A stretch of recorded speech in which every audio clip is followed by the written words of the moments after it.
Chapter 1271. There were also some people who said that there was no winner in a head-on clash. If they really fought with the Walla army this time and both sides suffered losses or even greatly damaged their vitality, then when spring came, how would they attack the inner region? How would they accomplish their goals? It was not worth it to give up a large piece of land for Yes-Hen, who was like a stray dog. Both opinions had their own supporters, and both had their own reasons. When Suhi gathered all the opinions, he was in a dilemma. In the end, his gaze fell on Bai Shuang.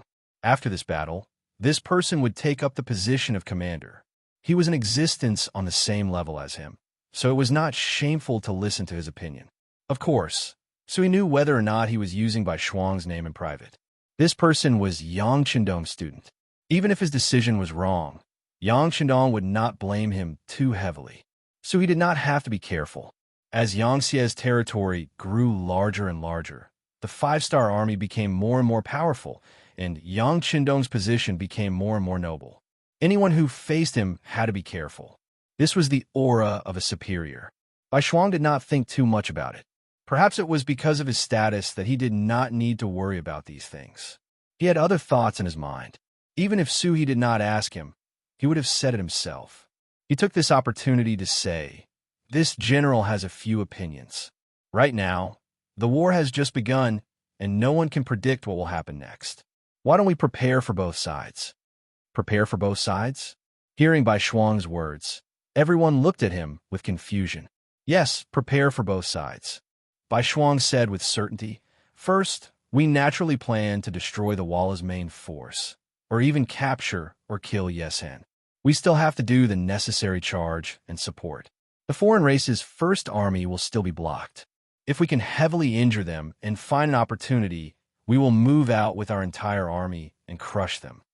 Secondly, if there's no turning back and the Walla armies with a fight to the death is obvious, and they've always held the initiative on the battlefield, then we should give up on fighting them head-on and weaken the enemy's strength as much as possible without losing our own strength. If it's really impossible, then we should just let them leave. The future is long. If we can beat them away today, then we can defeat them in the future and wipe them all out." Two different opinions were put forward at once. Their considerations were taken into consideration by the officers. After everyone heard it, they all nodded in agreement. There were even some people who thought in their hearts, as expected of Wu Nanking's student, he has a very thorough understanding of the 4 words discretion. Suhi, who was sitting at the head of the table, also nodded in agreement. Previously, he thought that Bai Shuang was directly promoted to commander because he was Yang Chendong's student. Now, it seemed that this opinion needed to be changed. This person was indeed very capable, and he might be able to take up the position of commander. Bai Shuang's opinion received everyone's agreement. Then, this opinion was reported to Yang Chendong. Soon, a telegram was sent back to deal with this matter. Not long after, the foreign race's first army also received the telegram. Su Ku, who was going to be demoted after the war, after seeing the telegram, he only thought for a moment before saying to his 4 division commanders, "Everything will be done according to the telegram. We will use all our strength to stop them. If we can't catch them, then let them pass by us." "No, Commander." The 301st Division commander, Tu Hai, immediately objected. "Commander, this is an opportunity for the foreign race's first army. If we can stop the Walla army and even capture their leader, Yes-Hen, it will definitely be a great achievement. Maybe you won't have to leave. In order to achieve this goal, even if we have to sacrifice our entire army, it will be worth it." That's right, military commander. The other 3 division commanders also expressed the same opinion. Suku's army was obviously very capable. At least, he quickly won the support of his 4 division commanders. Looking at the expectant gazes of the 4, Suku's heart was very moved. However, he wasn't moved. He knew that it was his negligence and arrogance that caused the army to lose the opportunity to fight. And now, it was time to make up for his mistakes. If he ignored all the soldiers of the foreign race's first army for his own selfish reasons, even if he could stop Yes-Hen in the end, it would still be a failure. He couldn't destroy the entire foreign race's first army for his own selfish reasons. Suku's heart was firm. "Okay, I'm still the commander. Carry out my orders. The commander's authority was inviolable. Since Su Ku had said so, Tu Hai and the others had no choice but to carry out his orders. However, they had already thought it through. They would do their best to stop the Walla army from breaking out. If there was a chance, even if both sides suffered losses, they would still try to stop the enemy. The Walla cavalry's charge was still ongoing. Although the war horses couldn't display their usual speed due to the snow and the pressure from the arrows increased, Bomir didn't have any intention of stopping. He knew that if they couldn't break out today, once the 5-star army's 30,000 cavalry arrived tomorrow, it would be even more difficult to retreat. There are still 4 hours before the sky turns dark. The leader will also join us. At that time, we must kill our way out. For this, we must do it no matter the cost. He repeated the importance of this battle to the deputy general beside him. Then, as if he had just remembered something, he asked, "General, how is the situation on the other side?" "General, the news from there is that everything is fine. The 5-star army's cavalry didn't have enough momentum. It seems like they are very afraid of death." When the deputy general answered this question, there was a trace of disdain in the corner of his mouth. Bomir could see that this person was looking down on the 5-star army. His expression changed for no reason. "What do you know? The 5-star army isn't afraid of death. They just don't want to pay a huge price. I even suspect that they have already seen through our goal." "What? That can't be right." The deputy general had a look of disbelief. "There's nothing impossible about it. I have long heard that the 5-star army has a type of metal that can achieve the purpose of rapid communication. In other words, the news of the leader meeting us is very likely to be known to them. Our abnormal attack must have aroused their suspicions," Bomir said with a heavy expression. When he first heard about this matter, he still had a look of disbelief. However, the 5-star army's reaction speed on the battlefield had already proven this point. After saying this, Bomir didn't look at the deputy general, who was so shocked that his mouth was agape. Instead, he looked back at the map in front of him. He was thinking about whether there were any loopholes in their next move. On the other hand, the attacks of the new army on the west side were indeed not that fierce. With such a thick layer of snow, once they started charging, they would definitely not be able to increase their speed. This allowed the archers, who were on the defensive, to have more space to display their skills. Knowing that it was dangerous and still having the soldiers charge, no general with brains would do such a thing. However, this didn't mean that they wouldn't do anything. It was inevitable for soldiers to be sacrificed on the battlefield, but the most important thing was how to make the most of their value. If they couldn't make enough difference, Su He, Bai Shuang, and the others couldn't accept such a way of dying. "I think we should wait until nighttime. Once the first Walla cavalry can't hold on any longer, the Walla army will have to charge out from there. At that time, the 50,000 Walla cavalry will definitely retreat. While they are retreating, we will launch an all-out attack. At that time, even if Yes Hen and the others can escape, we still have to make them stay. No matter what, we have to tear off a piece of meat from them." In the tent, the one who spoke was Bai Shuang. Seeing that he was going to become the commander of an army after the battle, he didn't dare to underestimate his words. "Of course, whether or not we can make these 50,000 soldiers stay will ultimately depend on whether or not the First Army can seal their pockets. Commander Su, I'll need you to communicate with them about this matter." After Bai Shuang finished explaining the general military plan, he patched up the last loophole. But this time, he looked at Commander Su He.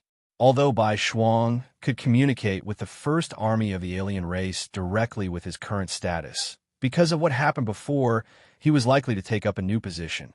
It would not be good for him to jump out at this time and give orders. It would give people the impression that he was exercising his authority before he took up the position. After thinking about it, Su He, as the army commander, was more suitable. Su He understood Bai Shuang's intentions and knew that this was for the sake of the big picture. He nodded and said, "Okay, I'll use the radio to contact Senior Colonel Su Ku." He used to address Su Ku as Commander Su, but now that things had changed, it wasn't appropriate to address him as commander, especially in front of Bai Shuang. Instead, it was more appropriate to address him by his rank. Soon, Sui's telegram was sent to the headquarters of the First Army. Suka didn't reply immediately after reading the telegram. He was weighing the pros and cons in his mind. However, Tu Hai, the commander of the 301st Regiment, who was beside him, immediately tossed it aside after reading the telegram. With a displeased expression, he said, "We are all military units. Why do you have to order us around?" They didn't think of a way to launch an attack and rendezvous with us to launch a pincer attack. Instead, they wanted us to open up a path and let the enemy's general go, just so they could finish off the 50,000 cavalrymen who were left behind to block the road. We can't agree to this kind of thinking. Chapter 1272. Tu Hai's words were naturally to vent the anger in his heart, as well as to speak up for Sukuda. After all, he was now the favorite of the military chief, with a lot of power and autonomy. Who knew if Bai Shuang would still be the same after he took over? Would he find a chance to get rid of Tu Hai himself and replace him with someone else? This wasn't Tu Hai measuring the stature of a gentleman with his own yardstick. This kind of thing could be said to be the norm. In order to better control the army, most military chiefs wouldn't allow their subordinates to have different opinions. Otherwise, if they really fought a war, how could they unify the command? But no matter what Tu Hai was thinking, Su Kuda's demotion from commander to regiment commander was already set in stone. Unless Yang Qindong retracted it, no one could change it. For example, Su Kuda now accepted this fact. He was now thinking about how to fight his last battle as a commander. At the very least, he couldn't leave this mess in the hands of his successor, Bai Shuang. Commander 2, what's the situation at the front? Su Kuda ignored Tu Hai's complaints and went straight to the heart of the matter. Military chief. When it came to serious matters, Tu Hai didn't dare to be the slightest bit arrogant. He hurriedly replied, "Right now, the 304th Division is at the front. Commander Kang Biao is personally commanding the formation, but I heard that they also suffered some losses. The Walla cavalry seems to have gone crazy, charging nonstop. They're also using the tip of the arrow formation. If it wasn't for the heavy snow affecting their speed, I'm afraid our losses would be even greater." This wasn't the first time Su Kuda had heard such a report. Previously, the 302 ND Division's commander Wan Xiaojing and the 303 RD Division's commander Sensei Naganabu had both reported to him that the Walla Army's attacks were extremely fierce. There were a few times when they almost tore a hole in the front line. The various divisions had also suffered heavy losses. From the looks of it, the Walla Army had truly risked their lives this time. It was likely that the First Army alone would not be able to keep them here. Thinking of what Yang Qindong had said in the telegram, "Deal with the situation as you see fit," Su Kaida couldn't help but let out a long sigh. Pass down the order. Tell all divisions to do their best to resist. If they really can't, don't fight them head-on. Let them pass and wait with the new army and other forces to surround the 50,000 Walla Army cavalry. Sukuda finally gave the order, but when Tu Hai heard it, he said with a face full of dissatisfaction, "Why should we?" "All right, Commander 2. The facts have proven that we can't stop the Walla Army from breaking out of the encirclement. Do you really want the first army of the non-human kind to be wiped out?" Anger finally appeared on Su Kuda's face. Although he was unwilling, he knew that the bigger picture was more important. He also knew that if he didn't act this way, Tu Hai would continue to persuade him, and he was afraid that he would change his mind. Seeing that Su Kuda was truly angry, Tu Hai didn't dare to say anything more. He could only stand at attention and salute, then find someone to pass down the order. The resistance of the first army of the non-human kind became much weaker because of this order. When the news reached Beaumuir's ears, he let out a long sigh. "Very good. In less than 2 hours, the sky will be completely dark. The leader will arrive at any time. Send out scouts. Once the leader arrives, immediately guide him to meet up with us. Then, send out the 5,000 death squads to open a path of blood and prepare for the leader's departure." The sky wasn't dark yet, and the wind was even more chilly. However, no one seemed to feel it. Instead, they all stared with wide eyes, waiting for the arrival of the final battle. Finally, after nearly 2 hours, the scouts came back with news. They had already received the leader Yesen from Turpan. Not only that, General Chao Lu had also arrived with 20,000 cavalry. When he heard that his side had an additional 35,000 cavalry, Beaumier suddenly had a bold idea. They currently had the advantage in numbers, and the 5th Star Army's 30,000 cavalry reinforcements would only arrive a day later. Then, could they use this opportunity to do something? For example, surround the 5th Star Army and eliminate them? When this idea appeared in Beaumier's mind, he felt a surge of blood. When the deputy general asked him if he should send the 5,000 death squads to the battlefield, he didn't immediately reply. General. Seeing that Beaumier was silent for a long time, the deputy general couldn't help but call out twice, afraid that he would miss the opportunity to break out of the encirclement. Oh, send them out. Beaumier's thoughts came back, and he finally gave up on the idea of surrounding the 5th Star Army. Although this plan was indeed very tempting, the strength of the 5th Star Army wasn't to be underestimated. He couldn't guarantee that they would be able to eliminate the 80,000 5th Star Army in a day's time. If they couldn't, once they were entangled, once the 5th Star Army's reinforcements arrived, it would be difficult to escape. And even if they could defeat the 5th Star Army, the Walla Army would suffer heavy losses. This wasn't a good deal at all. What they wanted now wasn't to eliminate the 5th Star Army, because they simply couldn't do it. What they wanted was to get away from here. Only in this way could they better develop themselves. This required them to bring out enough elite cavalry to be the cornerstone of their future development. If one more person died here, it would be a huge loss to their future. Putting away the unrealistic thoughts in their hearts, the 5,000 Walla cavalry charged out.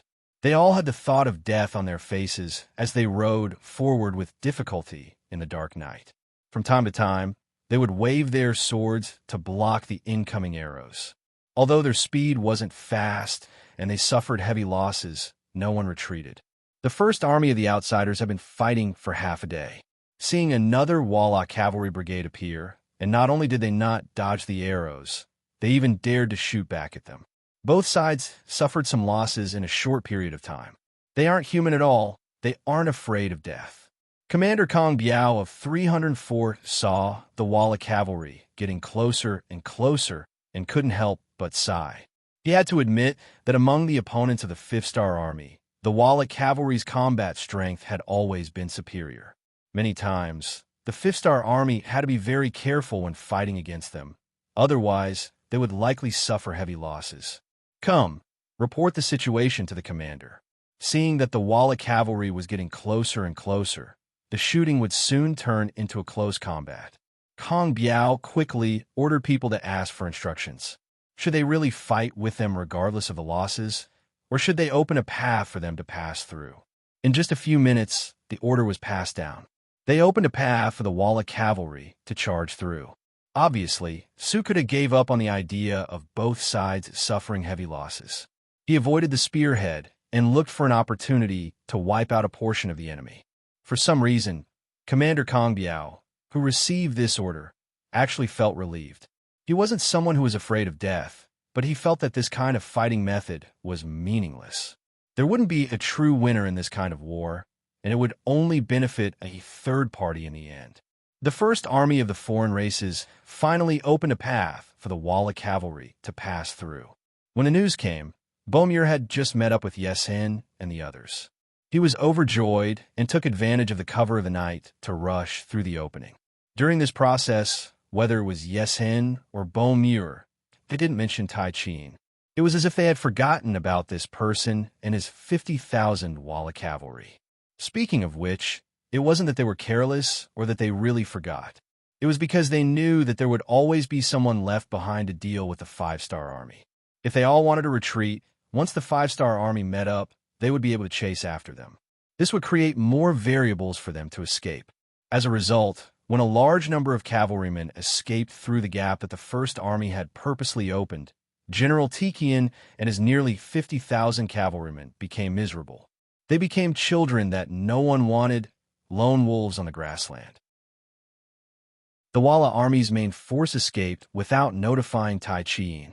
This news was discovered by the 1st Army of the Foreign Races in time. They immediately used the radio to inform the new army and other departments. Suhi and the others who received the news were all confused. The Far Eastern Army's 1st Cavalry Division's commander, Daikwa, said something that made everyone very alert. Could it be that the Walla army did this on purpose, leaving them to wait for us to surround them and attack them from behind? That's not possible. Hearing this, the other military commanders all had a look of panic and didn't know what to do. Instead, Bai Shuang's eyes quickly spun a few times and suddenly said with some joy, "Maybe the Walla army is cutting off their tail to survive. They are afraid that we will not let them go, so they intentionally left behind 50,000 cavalry to restrain us." But that's 50,000 cavalry. Is Yeshen really willing to let them go? So he was somewhat convinced, but also somewhat doubtful. Teacher once said that Yeshen is an ambitious and ruthless person. This kind of person is willing to sacrifice anyone for his own safety. 50,000 cavalry is very strong, but compared to Yeshen's life, what is it? How about this? I suggest that we join forces with the 1st Army to surround the 5-star Army. However, we don't need to take the initiative to attack. Instead, we can rely on the thick snow to fire arrows from afar and restrain them here. This way, if Yeshen wants to surround us, we will have the advantage of the terrain and sufficient energy to deal with him. At the same time, we can use the smallest price to persuade the 50,000 Walla cavalry to surrender. Bai Shuang's thoughts turned quickly. At this moment, he had become the commander of an army, so he didn't consider the small matters in front of him, but the big picture. Chapter 1273. Hearing this suggestion, Suhi's eyes also brightened. Good idea. We encircle, but don't attack. Once they want to fight back, we are not unprepared. We can only encircle and use bows and arrows to deal with 50,000 cavalrymen from afar. We can achieve the greatest victory with the least cost. I agree. Even Suhi agreed, and several other military officers expressed their opinions one after another, expressing their agreement. A telegram was then sent to Su Ku. Su Ku was originally rejoicing because the Walla cavalry that escaped through the gap he opened was not 50,000 like the telegram said, but 70,000. The sudden appearance of Chao Lu's 20,000 cavalry was something no one expected. Facing so many cavalry, if the 1st Army desperately tried to stop them, they would be in danger of being completely annihilated. In order to save himself, the 1st Army would certainly launch a fierce attack with all their might. In that case, not only the 1st Army of the non-human kind, even the 1st Army of the non-human kind wouldn't be able to defeat a few of them. Yang Shindong had probably thought of this result, which was why he said to deal with it at his discretion. While his heart was palpitating, he received Suhi's telegram. He immediately tightened his pockets and quickly approached the 50,000 Walla army. In less than 2 hours, he had completely surrounded them. At this time, Pai Qin also received news that the Walla's main force had retreated. In his tent, he immediately fainted in anger. After a group of subordinates rescued him, he slowly woke up and cursed, "Beaumur, you're too weak." Then, he fainted again. When Pai Qin woke up for the 3rd time, the 5-star army had completely surrounded him. Pai Qin's face was pale, and he didn't speak. His eyes were empty as he looked forward, as if he had nothing left to live for. He had thought that Beaumur valued him very much. Not only did he not care that he had been defeated in the previous battle, but he had also taken the initiative to give him 50,000 cavalrymen. This made him feel that he had great power in his hands and was looking down on the world. But who would have thought that in less than a day, he would become an abandoned pawn? At this moment, he finally understood why he was given 50,000 men. It was to lower his guard, and at the same time, it was also a gift to the 5-star army. It was to make them focus on him and not move away. That's right. 50,000 cavalrymen. How tempting. Thinking about the number of troops in his hands, he felt a burst of comical feeling. But on the other hand, if it wasn't for the fact that he had left behind so many soldiers for him, why would he be willing to risk his life here? Even when the sky had turned dark, he didn't rush Beaumur, but instead kept waiting. Wasn't it because he was confident that someone would abandon him and his 50,000 cavalrymen? But now, it seemed that he was wrong, completely wrong. Now that he had 50,000 soldiers in his hands, he did not have the slightest bit of fighting spirit. He was already someone who had been abandoned. Even if he won the battle, who would see it for? As for declaring himself king, did he think that the 5-star army around him were incompetent? Thinking about the problem of food, he quivered and asked the personal guard beside him, "How much provisions do we have in our army?" "General, this time we came out in a hurry. Previously, General Beaumier had said that we would retreat at night, so we didn't bring too much provisions. We only have 2 days' worth of provisions." When the personal guard answered this question, his gaze was somewhat evasive. Clearly, he had also thought of a certain possibility. What? Only 2 days? Hearing this result, Paichin immediately felt his vision go black, and he fainted again. The 5-star army surrounding them did not know that he had fainted a few times. At this moment, they were setting up an encirclement to prevent the 50,000 Walla cavalrymen from escaping. At this moment, the army urgently rushed to set up barricades. All the caltrops in the army were scattered all over the ground. Strong bows were in hand, and the quiver was full of arrows. They were just waiting to close the door and beat the dogs. According to the analysis of Bai Shuang and the others, the Walla cavalrymen who knew everything would most likely launch a counterattack that night. It would be best if they took action before the 5-star army's encirclement was completely solid. This way, the chances of them escaping would be higher. But they never expected that the night would be peaceful. The next morning, the Walla army was still as calm as usual. It was as if they did not know that they were surrounded. Such an abnormality made Su He, Bai Shuang, and Su Ke confused. They could either break out of the encirclement or surrender. But what do they mean by doing nothing? If it wasn't for the scouts using high-powered military binoculars that allowed them to see countless Walla soldiers moving around inside the tent, and if it wasn't for the scouts who reported that the other party had indeed fled far away and was running all the way, it didn't seem like they were going to come back for a surprise attack. Everyone couldn't help but wonder if they had surrounded an empty tent. Since the Walla army was not moving, the 5-star army had no reason to move. They only needed to continue waiting. When night fell, Narisong and the 30,000 cavalrymen would arrive. This way, even if the enemy had any ideas, they would be able to deal with them calmly. Unexpectedly, the 50,000 Walla cavalrymen did not move. It was as if they did not know that they were heavily surrounded. In reality, he was already lying on the bed. After being angered to the point of fainting, he was in a deep sleep. Since their commander was not awake, the remaining generals did not know what to do. Soon, there were 2 different opinions among them. The first was the surrender faction. They believed that the situation had changed, and even their leader didn't want them anymore. Whatever they did now couldn't be considered betrayal. There were many foreign races and surrendered troops in the 5-star army, but weren't they doing well? The second was the fight to the death faction. A man would rather die standing than live kneeling. The only one who died was them. Besides, if the 50,000 cavalrymen charged in the same direction, they would have a chance of survival if they were lucky. However, these 2 factions did not give way to each other. The surrender faction was waiting for Narisong to wake up. The fight to the death faction considered that they did not have enough manpower. Rushing out like this was no different from courting death. They were also waiting for their commander to wake up and give them orders. In the blink of an eye, 2 days had passed. Narisong's condition did not improve. He was still in a coma and had a high fever. More importantly, the food brought by the army was about to be used up. Apart from a few generals, many soldiers had begun to rely on the snow to fill their stomachs. If this continued, their combat strength would only decrease. However, they did not think of counterattacking when they were in a good condition. Now, they did not have the ability to do so. The 50,000 Walla cavalrymen persisted like this. However, under the encirclement, their every move was under the surveillance of the 5-star army. Especially when they saw that they were so hungry that they had to rely on the snow to survive, the 5-star army also gave up on the offensive strategy that they were halfway through researching.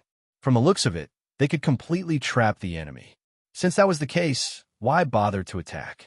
Using this time, the 5-star army also rested. Unless they sent out the necessary defensive troops, they also began to hand over the necessary handover. Just like the handover between Sukuda and Baishuang, a commander was directly demoted to a regiment commander. Although it was said that he was going to enter the illustrious 1st Cavalry Division, it was still unpleasant to the ears. Thus, Sukuda only gave Baishuang all the relevant personnel information and the general situation of the army before leaving. Baishuang was also smart enough not to ask any more questions. He was someone who had gained a huge advantage. Right now, anything he said would only embarrass the other party. For the sake of Sukuda's face, he kept his mouth shut. He also handed over some information about the situation of the 4th Regiment to the other party and watched as he left. It was rare for the handover to be so sloppy, but none of the insiders said anything. After Baishuang received the information and appointment, he went to the foreign race's 1st Army and met with Tu Hai and the other 3 division commanders. In comparison, Baishuang was the youngest. If he had never trained in the army, it would be difficult for him to convince the others, even if he had a strong backer. In fact, Tu Hai and the other 3 division commanders were already prepared to take Baishuang down a notch. They were already division commanders, but now they actually wanted a regiment commander to lead them. It was impossible to say that they did not have any resistance. However, what surprised everyone was that when Baishuang met with the 4 division commanders for the first time, he only used a short sentence to end everything. In my hand is a telegram personally issued by teacher. This cannot be changed. If anyone is still unconvinced, you can argue with me. You can also apply to leave the foreign race's 1st Army. However, if you still want to stay here, then shut your mouths and perform well. If any of you have any problems, don't blame this commander for not showing mercy. Of course, if your abilities are not bad and you have made contributions, this commander will still be fair in his rewards and punishments. All right, all of you are dismissed. In the future, use your actions to prove yourselves. This was the first time they had met, and this short sentence left Tu Hai and the others at a loss. They originally prepared some questions, but they were unable to voice them. Didn't Baishuang already say that? If you argue with me, then you are applying to leave your current post. Thus, he will grant you your wish. The newly appointed commander would definitely receive Yang Chendong's support. This was without a doubt. Otherwise, how would they carry out their work? Not to mention, Baishuang was Bugnam of Gojoseon student. In terms of relationship, the division commanders were far from him. They wanted to find trouble with Baishuang partly because they wanted to cry out for Sukuda and partly because they wanted to intimidate Baishuang and let him know that he was not strong enough to lead them. In the future, when there were military operations, they should respect their opinions more. However, Baishuang did not buy it at all. In an instant, the 4 division commanders looked at each other, shook their heads, and left the tent silently. This matter quickly spread, and even reached the ears of Yang Chendong, who was in the palace of Torpon City. He immediately smiled and said to Beta Persei beside him, "This student of mine is very opinionated. He can also distinguish between priorities. Not bad, not bad." Chapter 1274. To be able to receive 2 compliments from Yang Chendong, Baishuang's identity as the army commander was confirmed. At this moment, Yang Chendong was in a very good mood. After crushing the attack of the 5 countries, the 50,000 Walla army cavalry would be in his pocket again. The next step was to wait for the snow to melt before launching an all-out attack. During this period, there were still many things that he needed to do. For example, continuously sending troops to the Ili region, continuously sending the people who wanted to migrate out, and letting the people from the outside bring them in, settling them down, and dividing the land equally, etc.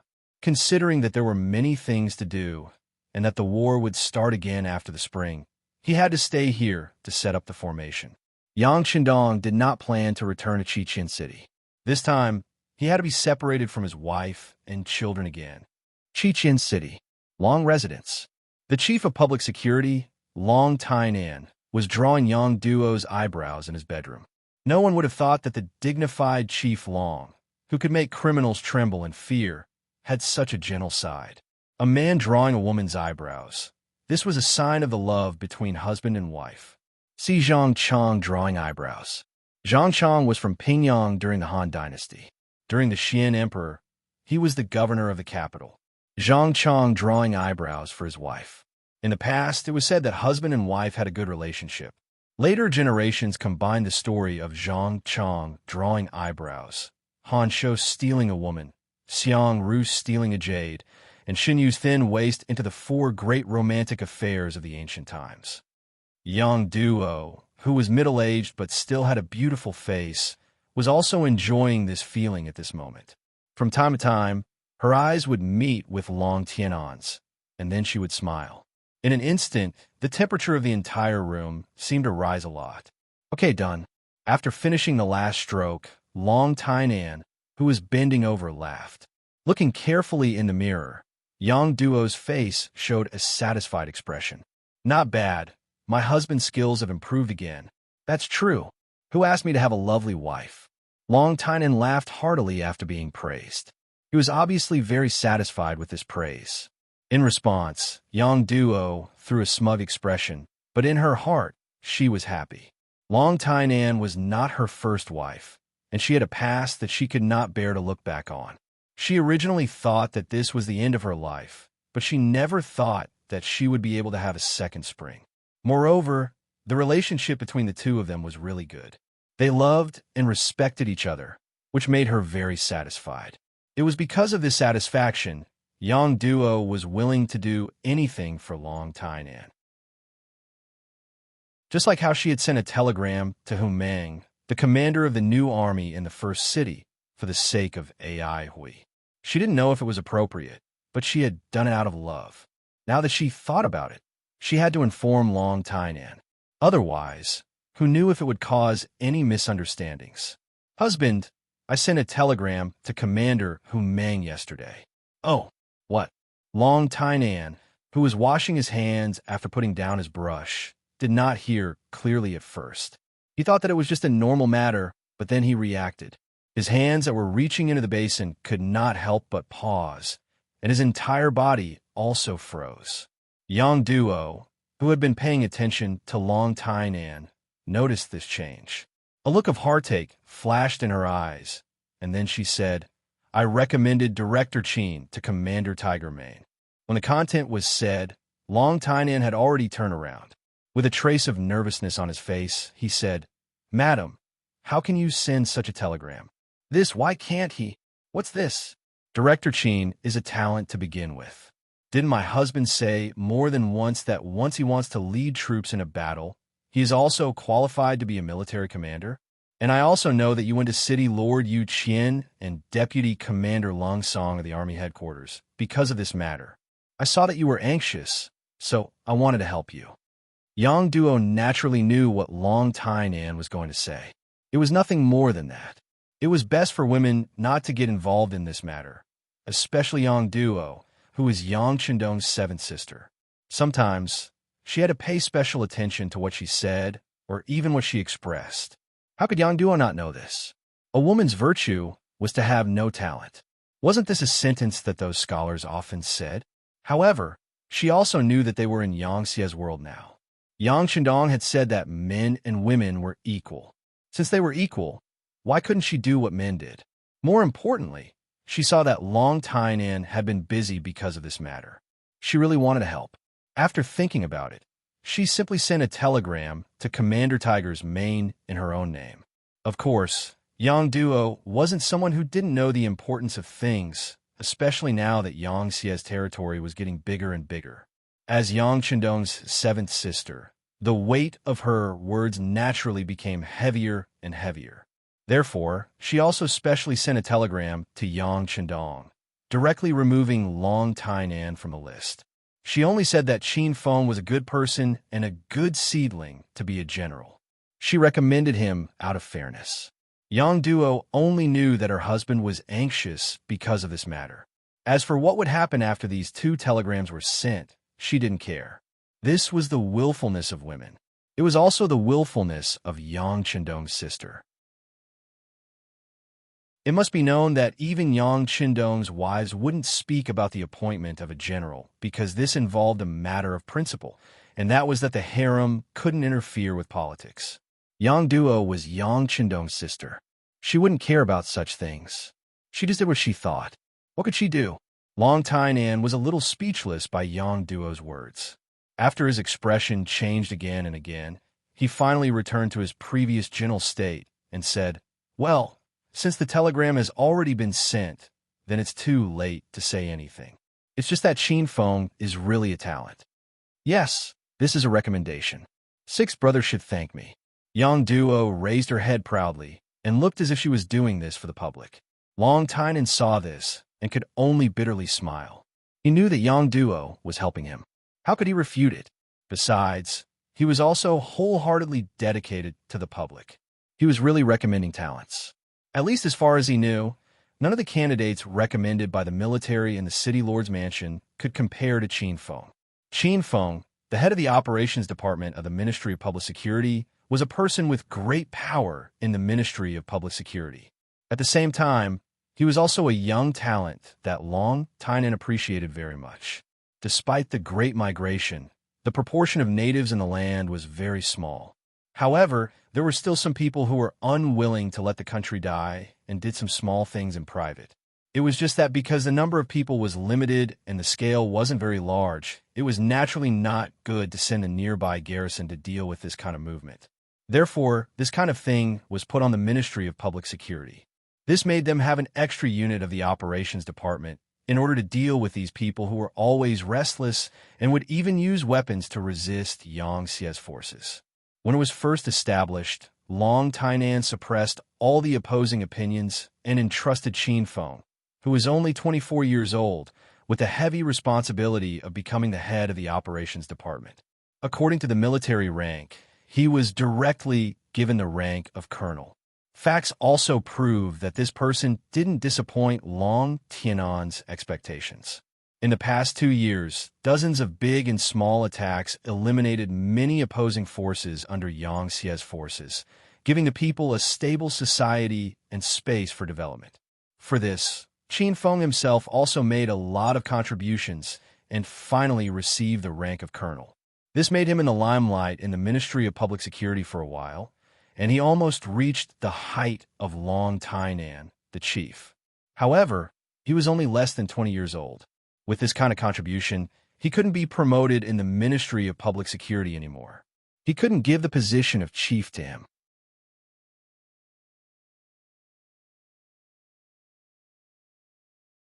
Chapter 1275. Facing the three commanders' positions, the various factions all scrambled to sign up, and there were more than 40 candidates. At this point in time, Yang Shi wasn't as weak as before. His territory was enormous, his population was numerous, and his level of wealth had already arrived at a state that no one could compare to. Because of this, many internal factions had appeared. At first, they just wanted to protect their own interests and strengthen themselves. As they won more and more battles, their territories grew bigger and bigger. Conflicts of interests were inevitable. Among them, a few major forces had enough foundation and could influence many decisions and policies without anyone noticing. The most powerful of these factions were the three factions. The first was the elder faction. For example, Tiger's Mane, the Yang family servants, and some important factory managers and founders. Even though there were not many of them, they all occupied important positions. The second was the Cold Front faction. This was the elite of the elite, equipped with the best weapons and the best soldiers. Their strength was unimaginable. The third was the Red Nest faction. They mainly developed in the rear, acting as the main camp and supporting the development of the army. As Yang Xie developed, it also developed itself. Most of the time, even Yang Qindong had to consider their feelings when making certain decisions. The fourth was the Surrender faction.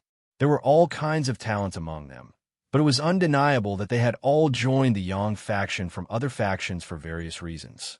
Many of them had been forced to join, but as time passed, they settled down and became Yang Xie, especially the backbone of the five-star army.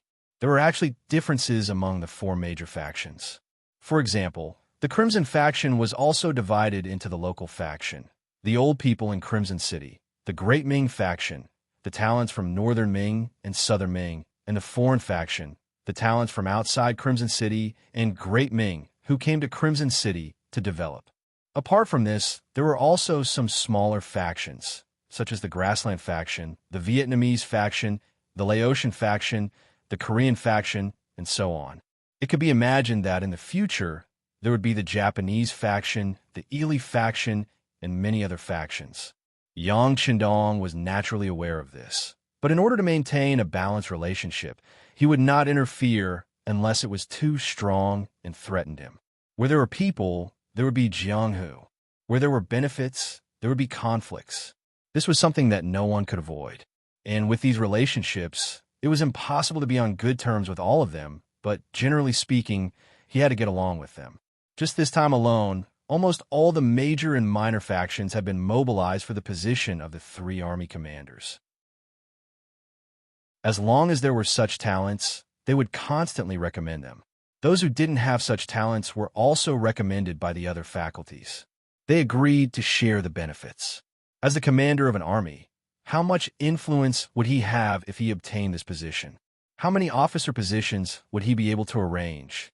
Just thinking about it made people envious. Because of this, Tiger's man had the biggest headache. As the new commander of the army, what he needed to do was not to be impartial. He needed to select the best talents and entrust them with important tasks.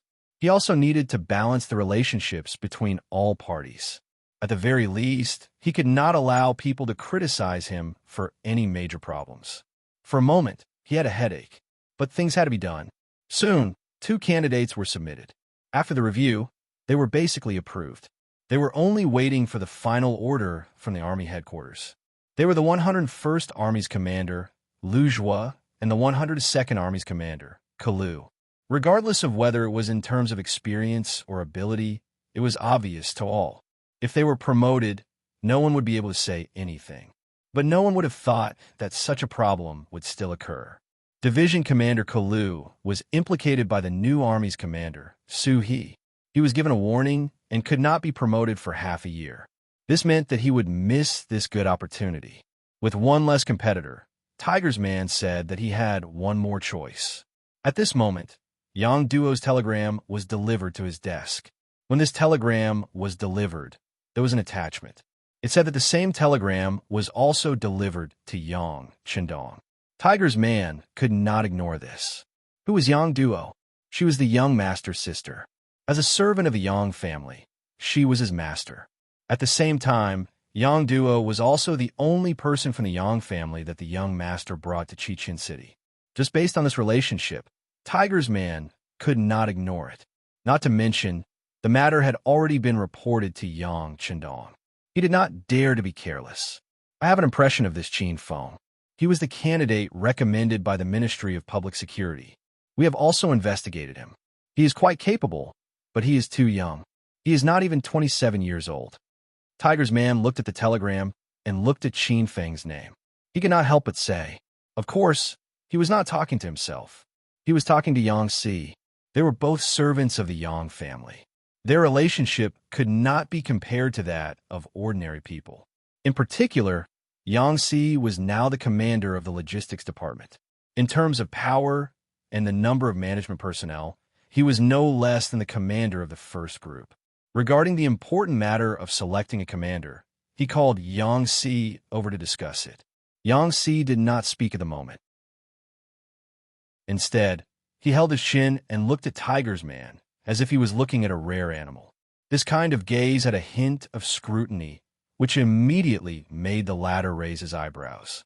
I say, why are you looking at me like that? Are you looking for a kick? In the world, other than Yang Qindong, only Tiger's man could say that to someone like Yang Si that he was looking for a kick. They were both servants of a Yang family. Tiger's man could be said to be the boss and the immediate superior of everyone. Of course, he did not really want to kick anyone. It was just a kind of joke to show intimacy. However, there was a certain degree of pressure. At least, Yang Si, who was afraid of being kicked, immediately became serious. Tiger's man, don't talk about age. Young master is not even 30 years old. This sentence was said by Tiger's man. He was stunned. Yes, Yang Shandong was born in 1430. It will be half a month before he turned 30 years old. Looking at the group of servants, they were not old. None of them were over 30 years old. But which one of them did not hold great power? Yes, we shouldn't judge people based on age. But who are we? How can Qin Feng compare to us? Tiger's man was still a little unconvinced. Yes, Qin Feng can't compare to us, but he won't be too far behind. He was recommended by Miss Seven, and this matter has been reported to the young master. I think we should keep this position for now. If my guess is right, it won't be long before the young master receives news. We just have to wait. As for the last commander position, we have to decide quickly. After all, the three armies can't be without a commander for a day. Yang Si was able to become the logistics commander and manage the relationships between all parties very smoothly. He was a person with a clear mind. That was why he had such an analysis. Naturally, whether it was Tiger's man or Yang Si, with their status, they only had one master in their eyes, and that was Yang Shandong. As long as they served the young master well, they did not have to care about other people's opinions. But the problem was that this was recommended by Yang Duo. Even the young master would have some misgivings, so it was not up to them to think too much. Regarding Yang Si's ability, Hu Meng could be considered to be very familiar with it. Hearing him say this, he nodded and said, "Okay, since that's the case, we will leave a position. Now let's discuss the last commander." At the end of December, 1460 was coming.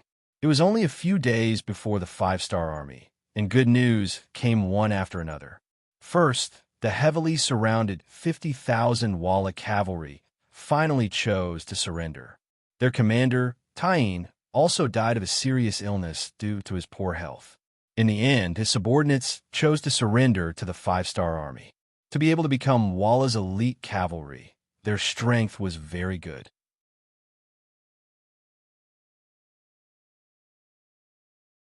Chapter 1276. Before this, the five countries working together did not cause any problems for the five-star army. Now that there were only 3 countries left, they were even more terrified, seeing that the five-star army might launch a large-scale attack. After a series of discussions, the 3 kings decided to ask for help from the Kazakh Khanate. Not only that, but they also asked for help from the Aries dynasty. Needless to say, Kazakh was connected to the Ili region, and they were in danger of dying. After the 3 countries promised to provide grain and a certain amount of gold and silver, even if it was for their own safety, they had to send troops once more. The Aries dynasty was the predecessor of Iran.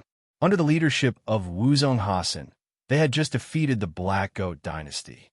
They were at the peak of their military strength and wanted to expand outwards. The 3 countries took the initiative to ask for help while paying a certain amount of gold and silver. This was what Wuzong Hasan wanted, and they quickly came to a decision to send troops. King Hasan was born in a Turkmen noble family and believed in the Sunnis. He knew the Qur'an and was familiar with Turkic, Persian, and Arabic. He worshipped martial arts and was brave and smart. Since young, he had ambitions that were different from normal people. At this moment, he had just dealt with the Black Goat dynasty, and his strength was at its peak. The number of cavalry under him had reached 300,000. Raising these troops for nothing was a huge financial burden, but he could not find a suitable target to attack all of a sudden. Now that the 3 countries had sent themselves to his door, how could he not take it? Both sides agreed that after the Aries dynasty opened up, they would move towards the 3 countries and work together to fight the five-star army. The year 1460 had finally arrived. During the new year, the various troops gathered here. Yang Shandong drank and chatted with the various generals in the palace. This was a rare gathering. Yang Shandong took the opportunity to adjust the deployment of the army and formulate a military plan for the annexation of Yilianli. This time, the higher-ups of the five-star army who attended the banquet had 5 people. They were the 1st Cavalry Division's Tiger's Man, the new army's commander Su He, Shi Wan Shan, the 1st race's commander by Shuang, and the 2nd race's commander Niu Duo. Apart from that, there was the Mongol Alliance Army's commander Narasong, 30,000 cavalry under him, the 4th Division Lung Feng, the Liaodong 1st Cavalry Division's Daikwa, and some other direct regiments. All in all, the five-star army had gathered up to 200,000 troops. This did not include the 150,000 captives from the past few battles and the 100,000 reserve troops sent by Yang Si, the logistics commander of the first city. With these sufficient reserves, no matter which army or division suffered losses in the following battles, they would be able to quickly replenish their losses. This was something that the other powers could not compare to. Not only that, Turpan, Baisbali, and Hoboksari had nearly 2 million civilians from the other provinces of the Yang family. They were waiting for the five-star army to take over the new cities and redistribute the new lands after their victory. Taking advantage of the 3 months of continuous heavy snow, Yang Qindong had made all the preparations. He had also accumulated a large amount of military supplies in the 3 cities. Once they were ready, he would be able to wield his troops and be invincible with just one order. Compared to Yang Qindong's ample preparations, the 3 countries did not surrender without a fight. After failing to send envoys to make peace, they also contacted the Kazakh Khanate and the Aries dynasty respectively. The former decided to send 100,000 troops, while the latter sent 150,000. If one added in the troops of the 3 countries, the total number was close to 1 million. Another huge war was unavoidable. In the banquet, everyone only drank and talked. The atmosphere was not bad. On the second day after the banquet, when everyone arrived at the military conference hall in the palace and saw Jean Xian's sand table in front of them, all the military officers' faces turned solemn. Yang Qindong was still dressed in a clean green robe, holding a thin and sturdy pointer in his hand. Before he even opened his mouth, he had already attracted everyone's attention. Generals, our intelligence department received important news a few days ago. The Ili region, Turpan, and Yarkyang tribes have already secretly asked for help from the Kazakh and Aries dynasty. After paying a certain price, they have already persuaded the 2 countries to send 200,000 cavalry to fight a decisive battle with our 5-star army. Apart from this, the 3 countries have each recruited 50,000 soldiers. If we add it all up, our opponents this time are close to 1 million. Yang Qindong's voice resounded in the conference hall. When the generals heard this, their faces all turned red in excitement. Generals who led soldiers to war were not afraid of battle. The more enemies there were, the more merits there would be, and the more opportunities they would have to show off. Seeing the generals' high fighting spirits, Yang Qindong was also very happy. He had not expected the Aries dynasty to suddenly jump out. His original plan was to head west and fight whatever he saw, but he did not know where to start. Now, the Aries dynasty and the Kazakh Khanate had both taken the initiative to jump out. This was the best thing that could happen.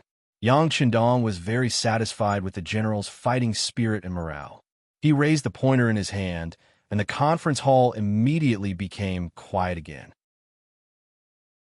This time, we only have more than 200,000 soldiers, and we have to face an opponent that is at least 3 times our number. I want to say that everyone must be cautious and not be arrogant and underestimate the enemy. Of course, the fact is not that scary. We have already investigated. After 2 conscriptions, the men of the 3 countries are all gone. In other words, they do not have the ability to conscript again in a short period of time.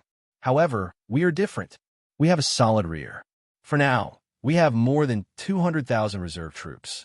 At the same time, there are 100,000 foreign soldiers from various provinces gathering in the logistics headquarters in the beginning city. They will soon set off for us to be our solid backing. Everyone, there is no need to hold back in the next battle. When you see the enemy, just fight. Beat them fiercely until they surrender. Beat them until they are convinced. As for the inevitable sacrifices in the process, I only want to say that no matter how much you lose, you will be replenished. If a battalion is wiped out, you will take another battalion. If a division is wiped out, you will take another division. In short, you can only advance and not retreat.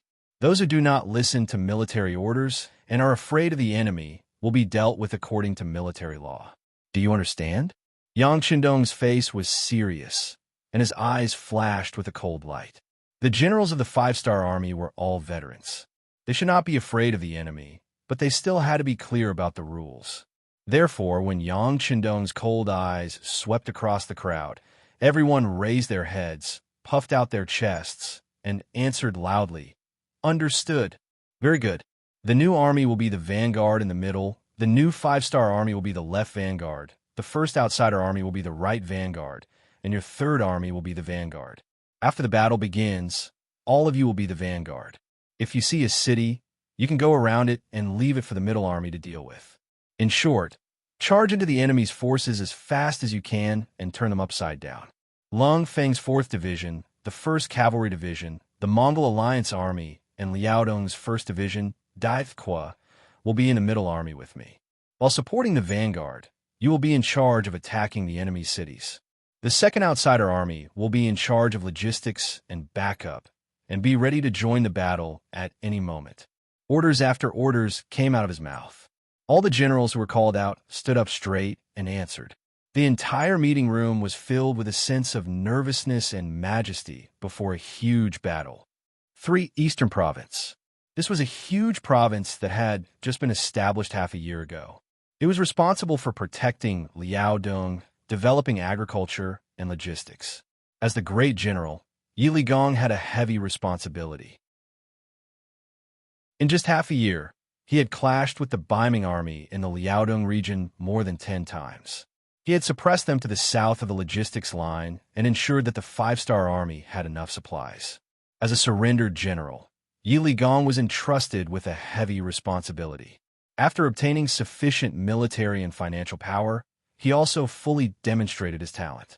After personally commanding several battles, he also established enough prestige in the army of the 3 eastern provinces. In the past 6 months, it was also the happiest 6 months in Yi Ligong's life. He could finally exert his strength without any restrictions. Watching the army become stronger day by day under his own integration, and seeing that the people had food to eat and clothes to wear this winter under Yang Qindong's policy of not collecting agricultural taxes for 2 years, he felt infinite pride in his heart. Wasn't this the life he had always wanted, the life he had always wanted to see? He did not expect it to come true like this. In comparison, looking at the Baiming civilians living outside the 3 eastern province, they were still the same. They did not have enough food and clothes, and they were still suffering. At this moment, Yi Ligong only hoped that Bugnam of Gojoseon could quickly solve the problems in the Ili region and return to Liaodong to save more Han civilians. With such thoughts in his heart, Yi Ligong had been working hard. Together with Governor Liu Ji, they did their best to manage the 3 eastern province and increase their strength. It was the new year. After Yi Ligong paid a visit to Governor Liu Ji in the morning, he returned to his own residence and celebrated the arrival of the new year with the people in the Yi residence. He firmly believed that each year in the future would be better and stronger than the previous year. However, just as the entire residence and city was celebrating, an uninvited guest suddenly appeared outside the Yi residence. Under the lead of the unattractive butler, he came to Yi Ligong's study room. Chapter 1277. At this moment, Yi Ligong's face no longer had the happy smile he had during the new year. There was only a cold expression, especially after the person was brought in front of him. He said with a frosty expression, "I really didn't expect that Tongji Dai would travel thousands of miles to come to our remote place during the new year. He really put a lot of thought into this." Standing across from Yi Ligong was the Baiming embroidered uniform guards commander, Dai Qing. Dai Qing and Yi Ligong were old acquaintances. In the past, Dai Qing was a small official in the embroidered uniform guard in the new Gandusi district. Later on, he went to the capital. However, he didn't expect that when he came back, he was already a lower third-rank official. Hearing Yi Ligong's words, Dai Qing's face was filled with displeasure. He was a member of the embroidered uniform guard. During the Great Ming Dynasty, regardless of whether it was the nobility or the ministers or the commoners, their faces would change at the mention of his name. In the past, Yi Ligong was only an insignificant commander. Seeing him, not only was he not afraid, he even dared to mock him. This made Dai Qing's face very uncomfortable. Following this, he didn't wait for Dai Qing to invite him and found a place to sit. "You can leave first." Looking at the housekeeper standing outside the door, Yi Gong lightly waved his hand. Although Dai Qing was an unwelcome guest and should have been taken down on the spot, since he had come, Yi Gong was very curious about what he wanted to say. So what if he left him alive for a while? There were no outsiders in the room. Yi Gong's face became very serious. "Speak. What business do you have?" Dai Qing didn't mind Yi Gong's lack of respect. He had already thought about this when he came. Moreover, in the Great Ming Dynasty, the Taijin Guards and the Eastern Faction Guards were very majestic. In reality, they were looked down upon by many people on the righteous path. They could only survive in the darkness and were hated by everyone. However, despite knowing this, Dai Qing still had to come. This was an order from above. If he didn't come, there was only one path left: death. If he came, perhaps there would be a glimmer of hope. "General Yi, let's not beat around the bush. This time, I came on the orders of the Emperor to persuade you to turn back." "Oh, that's right. I have a letter that Yunagao wrote for you." As he spoke, Dai Qing reached into his bosom and took out a well-wrapped letter before handing it over. The so-called Gao Gonggong was the supervising eunuch of the Beiming Imperial Horse Directorate, Gao Rang. He was also a eunuch with a high position and power. In terms of status, he was second only to Jining. Yi Gong naturally knew this person. In the past, he would think of ways to give some salary to these supervisor eunuchs during festivals. This was not to say that he wanted to surrender to the other party, but to prevent the other party from finding trouble with him, who said that she had to do something just because she gave him a gift. It was already very fortunate that these eunuchs were not looking for trouble. Since the other party had written a letter, Yi Gong opened it with the thought that there was no harm in reading it. He had even thought that he would definitely turn these letters in when he returned. At this time, his heart was completely focused on Yang Xie. Seeing that the people had already seen the hope of a better life, he would not allow anyone to destroy or take back all of this. Yi Gong held a firm belief in his heart, but after reading this letter, his expression changed again and again. At this time, he was no longer as full of confidence as before. This was because this letter recorded some of the matters of Song Quan's family. Song Quan had once been the commander of the new Gan capital region and had been Yi Gong's immediate superior. It could be said that he had taken good care of Yi Gong. When the five-star army had arrived at the city walls, he had not hesitated to commit suicide to save Yi Gong's life and give him a great merit. In Yi Gong's heart, Song Quan was his blood brother. His blood brother's family was naturally his family, not to mention that he had promised Song Quan before he died. Not to mention that Yi Gong did not have a family now. Even if he did, if someone threatened him like this, he would not be moved at all. In his heart, there was always a balance. But if it was Song Quan's family, it was very different. He was willing to die for this promise. From this letter, it could be seen that Song Quan's family had been threatened by Gao Rang, or even deeply. If he did not agree to the other party's request, he was afraid that the family would not have a good ending. With the usual style of the embroidered uniform guard, there was no need to say anything about not harming the family. Yi Gong's expression changed again and again. At this moment, he was somewhat out of his wits. When Dai Qing saw this, a gloomy smile flashed across his face. In this world, everyone had a weakness, and the embroidered uniform guard were people who were good at finding this weakness. Now, he was even more certain that this mission should not be difficult to complete. At this moment, in an adjacent alley outside the Yi residence, the figure of the Yi residence's housekeeper appeared. After making a few turns, he arrived in front of a small courtyard and gently knocked on the door. Then, the door opened and the figure flashed in. Yi Gong did not know where the housekeeper went, but at this moment, he did not care at all. After carefully reading the letter 3 times, he suddenly raised his head and looked at Dai Qing with a fierce gaze. He said, "What do you want?" This was a negotiation. Dai Qing's face showed a happy expression. He clasped his hands and said, "General Yi, you are the pillar of our Beiming army. You must understand the principle of a fine bird choosing a tree to nest in. This time, Eunuch Gao wants you to know the way back and lead the army back to Baiming's embrace. As long as General Yi does this, the emperor will be very happy. At that time, a high position and a good salary will be just around the corner. Dai Qing pretended to congratulate Yi Ligong, as if Yi Ligong was about to soar to the top. But Yi Ligong did not dare to believe a word of this. What emperor's expectation? All of this should be Gao Rang's doing. Using the son of an old friend to threaten people, such a trick could only be done by the embroidered uniform guard in the East faction. But knowing this, how should he choose? If he agreed, he would violate his oath and life goal, and he would betray Yang Qindong's trust in him. If he did not agree, he would betray the dead Song Quan. It was a dilemma, and he could not make a decision. Dai Qing looked at Yi Ligong's hesitation and did not mean to urge him. He was a eunuch with a certain degree of cultural foundation and knew that more haste, less speed. This time, he came to put pressure on the other party and did not expect to force the other party to speak. This time, he mainly came to inform the other party. He believed that after some time, he should know what to choose. Okay, the letter has been delivered. I will come back in 3 days. At that time, I hope, General, you can think clearly and make the wisest decision. Goodbye.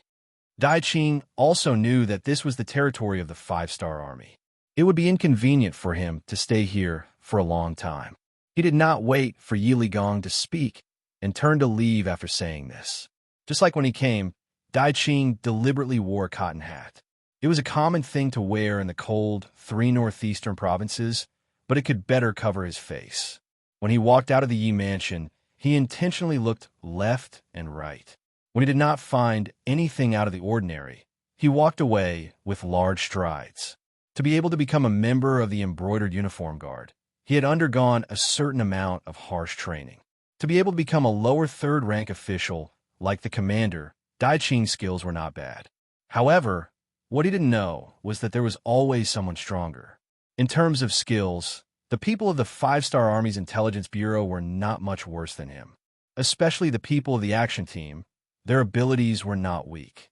Just as Dai Qing thought that he had left the Yi residence without anyone noticing and was heading towards the place where he had landed, a commoner carrying firewood was following him from a distance. After following him for 3 streets and seeing him enter an inconspicuous courtyard, he quickly turned around and headed back the way he had come. Not long after, the firewood seller appeared in front of the Yi mansion's housekeeper and another young man. Manager, I found the corner. It's a secluded courtyard on the South Street. Very good. Immediately bring people to keep an eye on that place. The young man who was called the manager nodded in satisfaction. Then he said to the housekeeper beside him, You should go back. You've been out for a long time. Don't make people suspicious. Okay. After the housekeeper agreed, he quickly pushed open the door and left. The manager's eyes flashed with a light. After standing there for a while, he turned around and walked into the depths of the courtyard. Yi Ligong probably didn't know that when Yang Xie gave him this mansion, including the housekeeper and servants, there were many spies. It was still the same saying, don't doubt the people you use.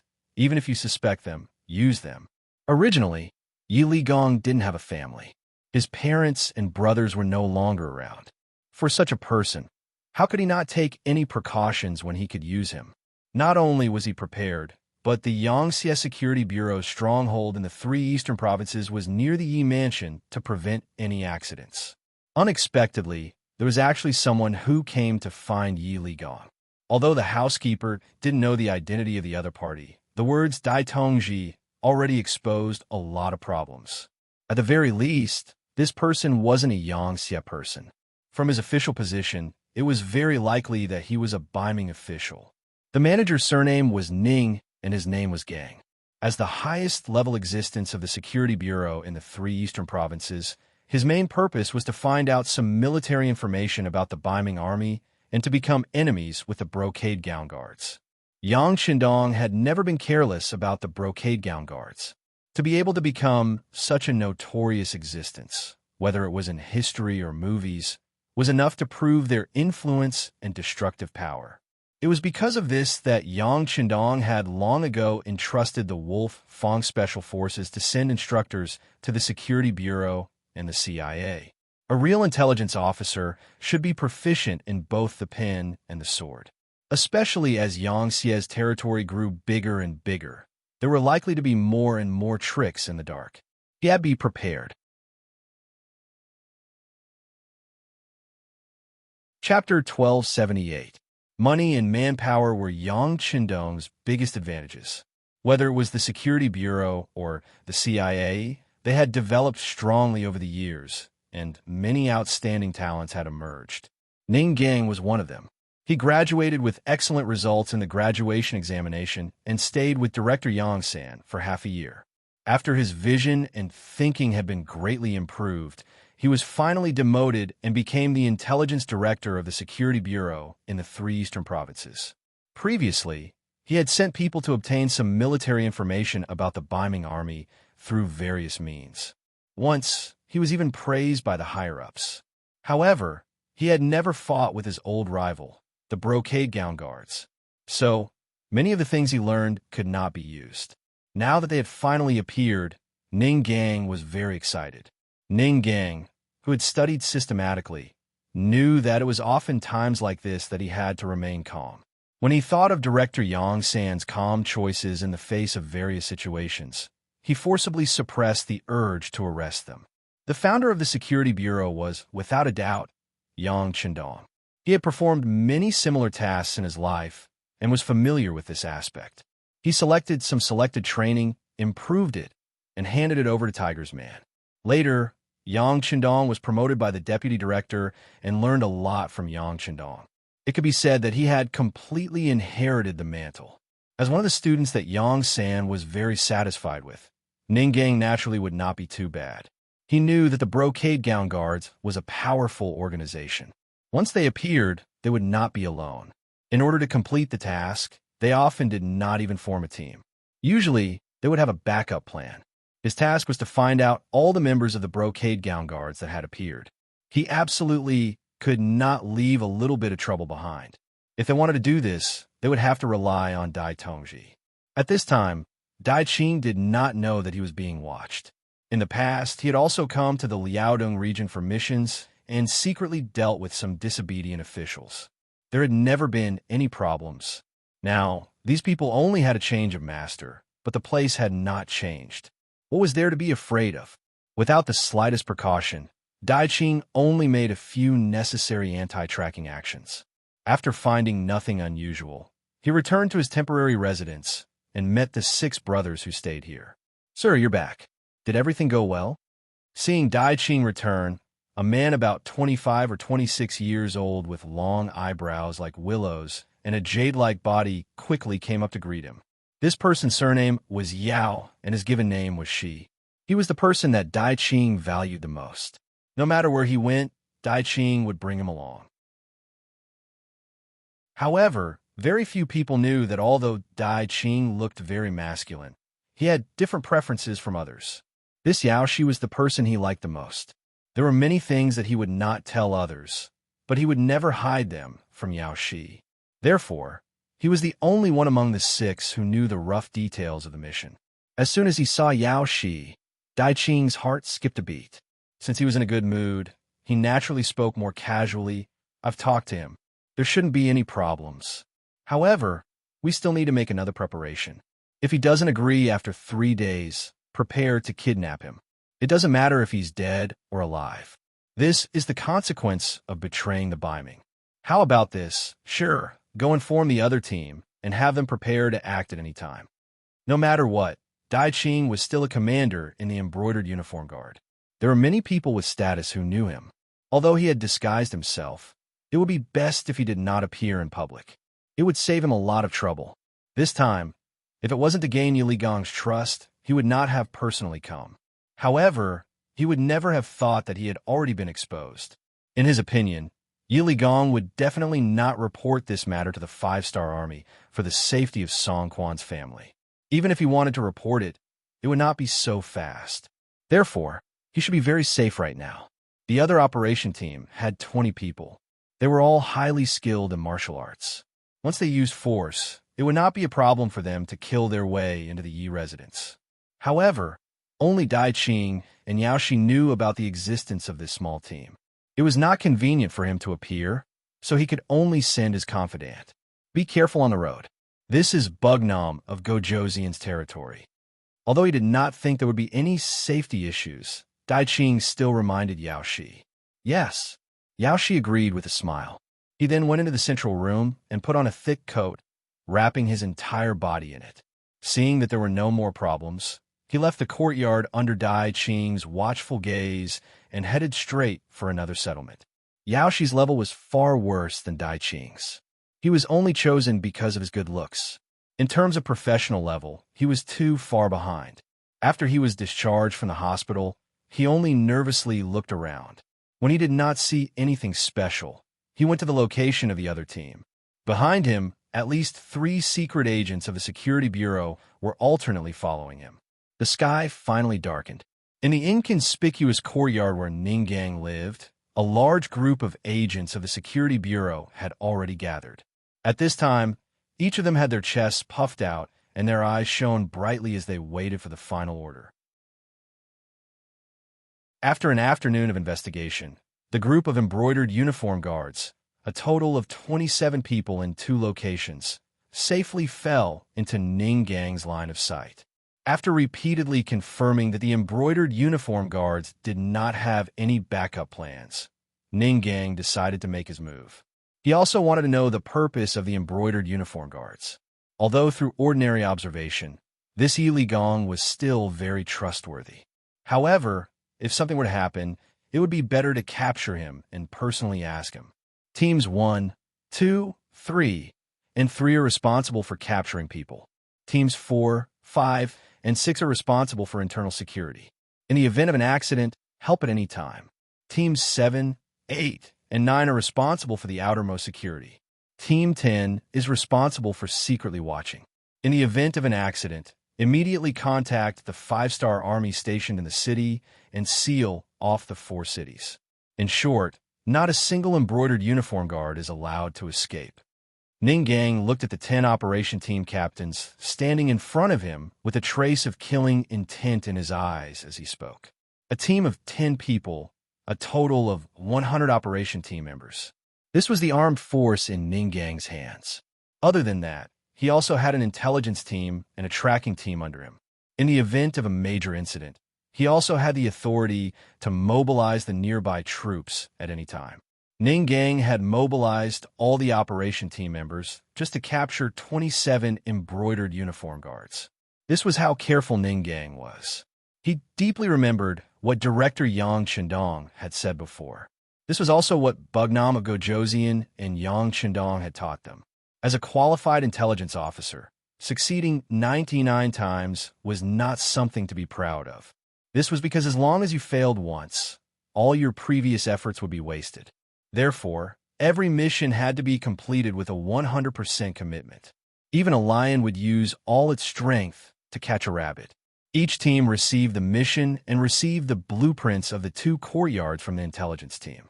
After a thorough understanding and a reasonable plan of action, everyone set off at the designated time and went straight to the 2 targets. In the courtyard of the first target, Dai Qing was holding Yao Shi. The 2 hadn't started doing anything yet. They were resting on the side of the bed. Yao Shi tried his best to say nice things to please Dai Qing, but for some reason, the effect was not good today. His backer, who was also his direct superior, was always absent-minded. This was the fundamental quality of a special agent. They were born with an extremely strong sense of danger. For some reason, after dinner, Dai Qing always felt his heartbeat become unstable, as if something big was going to happen. But no matter how he thought about it, he couldn't figure it out. He looked down at Yao Shi, who was still smiling at him in his arms. Dai Qing asked in an absolutely gentle tone, "When you went out today, you didn't notice anything else, right?" "No, what else could there be? No one here will recognize me." Yao Shi shook his head and said innocently. Yao Shi had not joined the embroidered uniform guards for long, and his ancestral home was in the south. In Liaodong, no one knew him. He didn't even have an old friend, so there shouldn't be any problems. Could it be that he was thinking too much? How could Dai Qing know that the problem was him? Instead, he was the one who implicated Yao Shi. Dai Qing couldn't think of a reason, so he stopped thinking about it. Instead, when he looked at Yao Shi, his eyes revealed a fiery expression. Filthy words came out of his mouth. "Little darling, the night is long." Just when he was about to do something, his ears suddenly moved. He seemed to hear a muffled sound in the courtyard. Who is it? As expected of a middle-level cadre in the embroidered uniform guards, he instantly exclaimed. Following this shout, the door was suddenly kicked open from the outside. Then, two shadows pounced on him from the left and right. Aya! Yao Shi, who had already taken off his shirt, cried out in alarm when he saw this scene. Dai Qing, who was also half-naked, reacted immediately. He grabbed the pillow in his hand and threw it out with a whoosh. Taking advantage of the moment when the headrest was thrown away, his body leaped out like a spirit fox, rushing out of the room and landing in the courtyard. It was when he entered the courtyard that Dai Qing's expression froze. At this time, he noticed that there were 5 men in black standing in front of him. They were surrounding him in a semicircle. Who are you people? In his heart, he knew that he had encountered a thief. In front of these bandits who killed without batting an eye, his so-called embroidered uniform guard name might not be useful. So after saying this, he added, "If you're looking for money, I am willing to give you money. Since you're outside, please make things easy." Chapter 1279. Cut the crap. Capture him. I want him alive.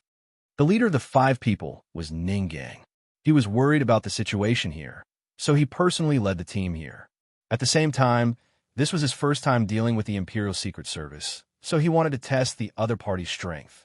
When the 4 team members beside him heard the supervisor's words, they rushed forward without another word. However, in order to capture him alive, they abandoned their weapons and rushed forward with their bare hands. What a good Dai Qing.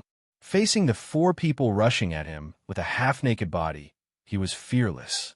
His fist was like the wind as he met them head-on.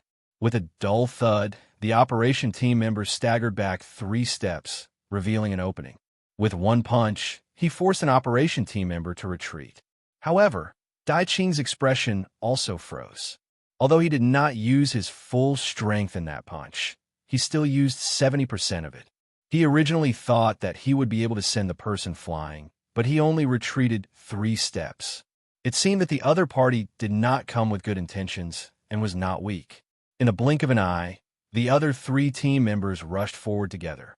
For a moment, punches and kicks rained down on Dai Qing's body like a storm. Dai Qing, who protected his head with both hands and his key parts, took several fierce punches.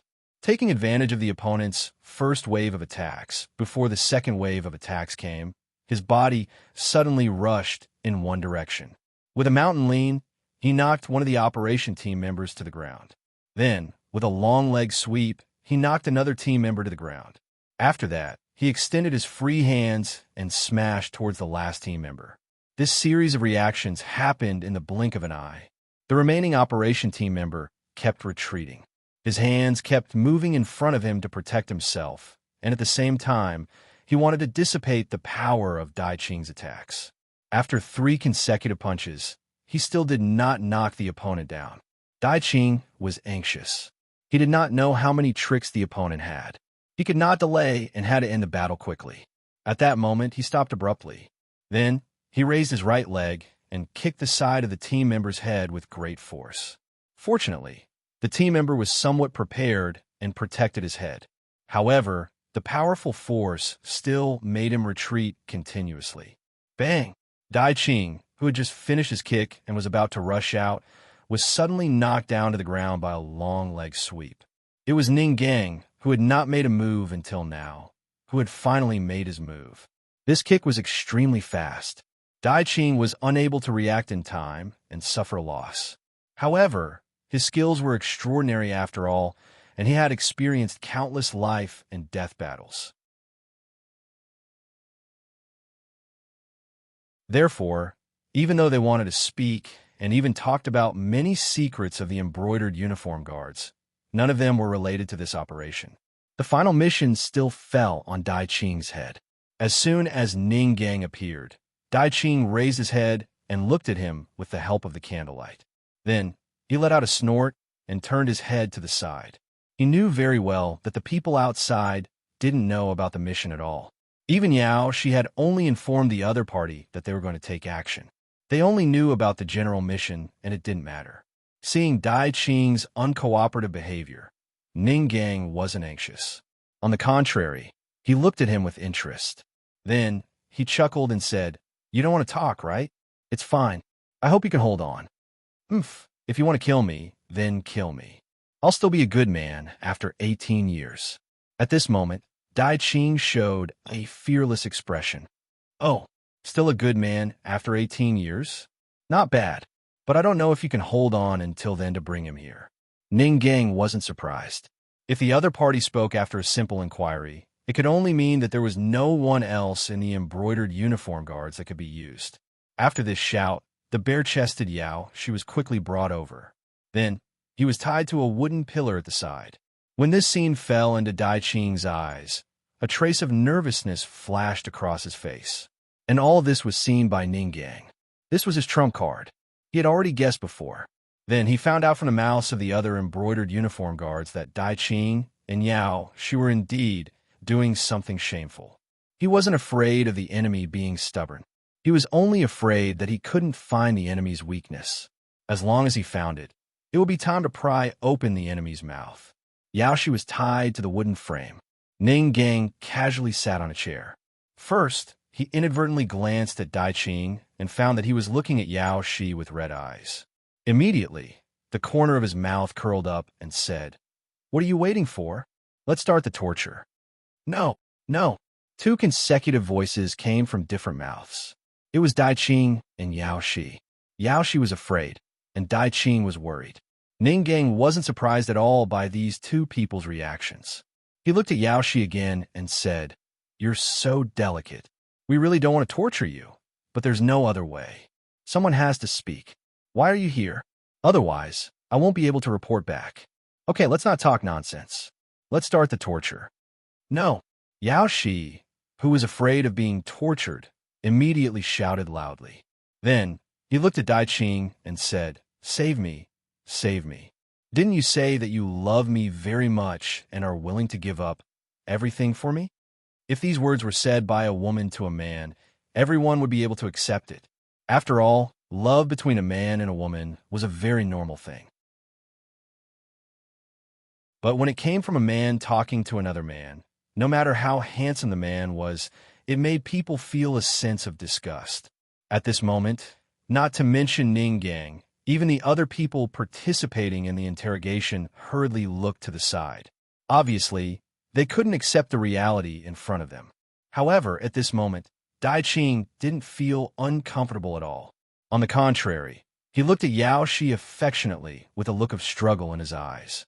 Next, Yaoshi shouted loudly, but Dai Qing didn't speak.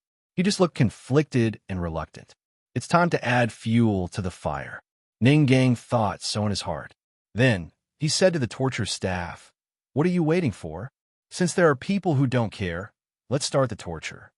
"Yes," a burly man agreed. Then, he raised his right hand and twisted the whip in his hand. When he saw that the whip was about to fall, Dai Qing, who had been silent, couldn't help but shout, "Don't hit! I'll talk! I'll talk! Hit the snake where it hurts." However, no one would have thought that Dai Qing's weakness was actually a man. For the sake of Yaoshi, he finally lowered his head.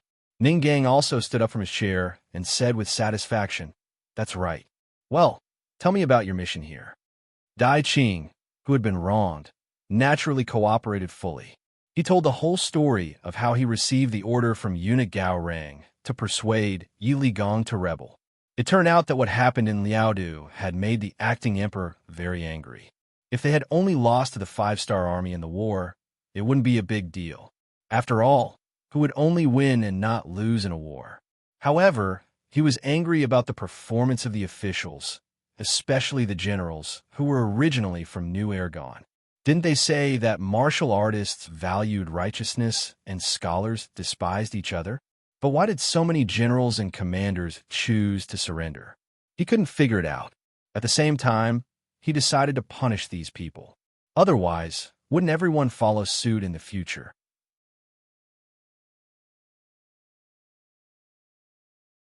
Chapter 1280. Not long after, Shan's tens of thousands of soldiers surrendered to the five-star army. Dai Zong became even more determined. Under the instigation of eunuch Jining, this task fell into the hands of the head of the Imperial Horse Directorate, Gao Rang. Don't think that the group of eunuchs would be united. On the contrary, they fought fiercely more than anyone else. Perhaps it was because they were missing some parts of their bodies, but they were especially fierce when they fought.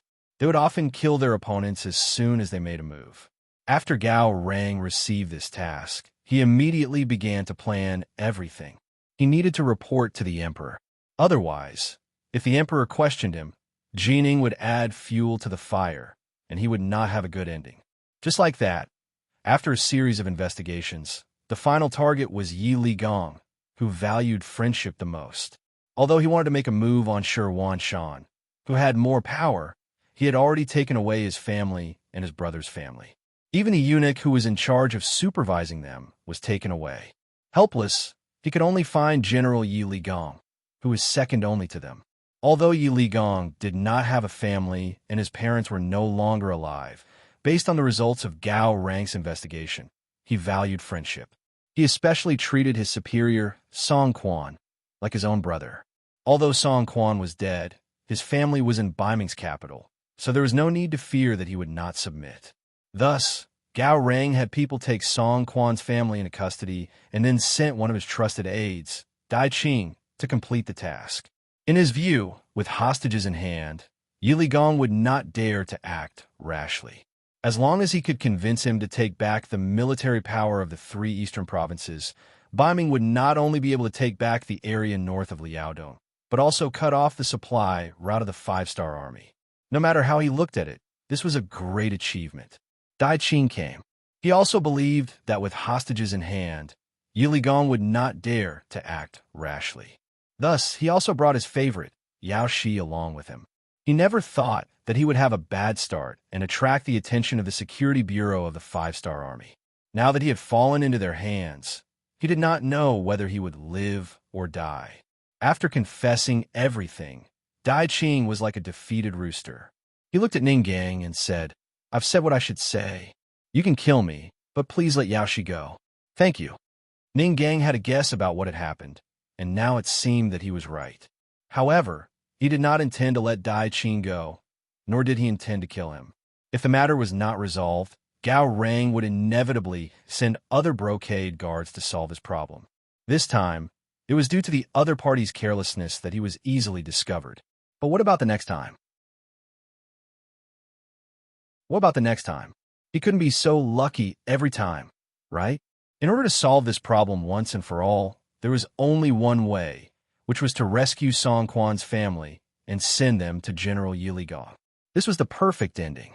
In order to accomplish all of this, it ultimately fell on Dai Qing's shoulders. In the capital of Baiming, the Security Bureau also had secret armed forces, and there were spies in some key departments. It was not difficult to rescue a few people, but the difficult part was where Song Quan's family was. In the huge capital, there were more than 1 million people. If there were no clues, it would be quite difficult to find them. If they were not careful, they might alert the enemy and mess things up. In order to find out where the people were being held, they could only start from Dai Qing. Dai Tongji, do you know where Song Quan's family is being held? Ning Gang, who wanted to find out all of this, asked. Don't call me Tongji. Just call me by my name. I'm now a prisoner. As for where they're being held, I don't know. I just received a mission to inform General Yi Ligong. Dai Qing shook his head and said all of this as expected. Ning Gang did not suspect that Dai Qing was lying. After all, he had said what he should, and there was nothing to hide. In other words, if he wanted to know where Song Quan's family was being held, he had to think of another way. However, Ning Gang did not want to go through so much trouble. He stared at Dai Qing and said, If I let you go, do you have the confidence to find where Song Quan's family is being held when you return to the capital? Hearing that he could be released, Dai Qing's heart skipped a beat. However, when he thought about how he had answered so many questions, Even if he escaped now, Eunuch Gao Rang and the embroidered uniform guards would not spare him. Their family rules were very strict. I don't have confidence. The capital is too big. Finding a few people, especially a few people who are deliberately hiding, is harder than ascending to the heavens. Then what if this is General Ye's intention? Ning Gang continued to ask. General Ye's intention? Dai Qing said with some confusion. Yes, it's General Ye's intention. If General Yi wants to see Song Quan's family, first to make sure they are fine, then he will talk to you about surrendering. With such an excuse, do you have the confidence to see Song Quan's family? Ning Gang's brain worked quickly, and he quickly thought of a way to solve the problem and a possibility. Dai Qing thought about these words and imagined the possibilities, but in the end, he shook his head and said, I'm afraid it's still very difficult. I may be able to see one person, but I won't see everyone. Moreover, Eunuch Gao is suspicious by nature. He won't let me see the Song family's hiding place casually. Speaking of which, I'm just one of his trusted aides, not his confidant. Dai Qing's meaning was very obvious. That was, Gao Rang still couldn't fully trust him. He wouldn't reveal all his cards in such a matter. Ning Gang did not expect this, but it was normal. If he really was a trusted subordinate, he wouldn't have sent Dai Qing to handle such a dangerous matter. After thinking it through, he was not discouraged. Instead, he continued to ask, based on your understanding of Gao Rang, which confidant might know where Song Quan's family is being held? After thinking for a while, Dai Qing listed 3 names and said, the 3 of them are Eunuch Gao's absolute confidants. He can't do this kind of thing himself. He will only give it to one of them. As for who it will be, I can't say for sure. That's enough. Hearing that he could narrow down the target to 3 people, Ning Gang's face lit up. Originally, Yang Shandong had asked about the placement of Song Quan's family. However, Baiming's capital was not within Yang Xie's sphere of influence. It was not possible to find out among millions of people with great fanfare, so this matter had been suppressed. But now that there was a clue, Ning Gang would not give up. As long as he kept a close eye on these 3 people, he would not have to worry about not being able to find them. The only way to solve this problem was to bring all of Song Quan's family members to Yili Gong's side. A rough plan quickly formed in Ning Gang's mind. When he looked at Dai Qing, he said bluntly, Dai Qing, your chance to perform a meritorious deed has come. As long as you follow my arrangements, I will not only guarantee your safety when you return to the capital, but you will also receive a reward when you complete the mission. When the time comes, you and Yao Shi can go wherever you want. Haha, the world is vast, but all is imperial land. Hearing this, Dai Qing shook his head. He thought that this was completely bewitching words. But before he could refuse, Ning Gang interrupted. Wrong. In a world, Bugnam of Gojoseon's territory is not smaller than Baiming's. In fact, it is even larger than Baiming's territory. As long as you complete this mission, I can immediately give you in Yao Shi an identity card that belongs to Yang Xie. When the time comes, as long as you are in Yang Xie's territory, you can go wherever you want. At that time, you can live a carefree and unfettered life with a concealed identity. Wouldn't that be better? Of course, if you're still willing to work for Bugnam of Gojoseon, I'm also willing to recommend you. Dai Qing, who originally did not have much hope and only wanted to use everything he had in exchange for Yao Shi's safety, suddenly trembled when he heard these words. That's right. Right now, the world was not just Baiming's territory. There was also Nanming and Yang Xie. The territory that Yang Xie had conquered over the years was simply unimaginable. There were so many places that he could choose to live in. When the time came, no matter how powerful the embroidered uniform guard was, it would not be easy for them to find him. As for working for Yang Xie, Dai Qing did not have such thoughts. Ever since the day he joined the embroidered uniform guard, he thought that he would never be able to leave. Over the years, he had killed countless people and was tired of this kind of life. Now that he had a new beginning, how could he return to this kind of life?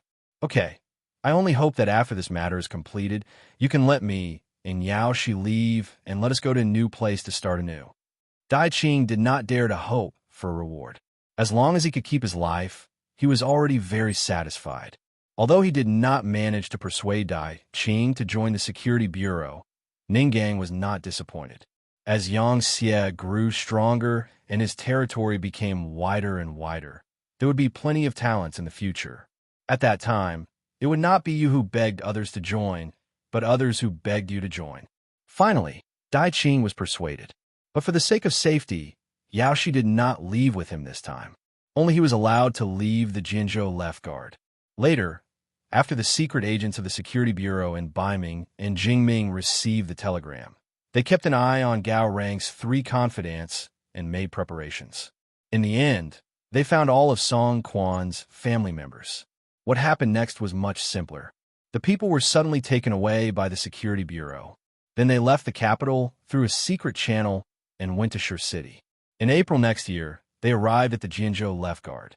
When they suddenly appeared in the Yi mansion, Yi Ligong was completely shocked.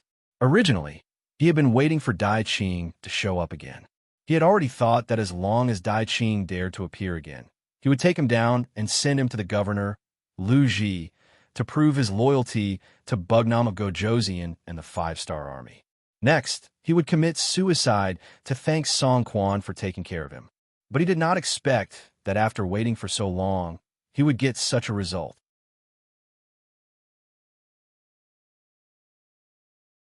Chapter 1281. The person was sent over, and Yi Ligong had to be interrogated according to the law. After all, he didn't report Dai Qing's appearance to Governor Lu Ji and the relevant departments. Who knew what he was thinking? However, after the investigation, Yi Ligong's bodyguards found out that the general had ordered that the moment Baiming's brocade guard appeared, it would be time to arrest them. This proved his loyalty. After reporting to Yang Chendong, Yi Ligong was released without charge and returned to his position as the general of the eastern 3 provinces. As for Dai Qing, he completed his mission very well and brought over a member of the Song family. Ninggang also fulfilled his promise.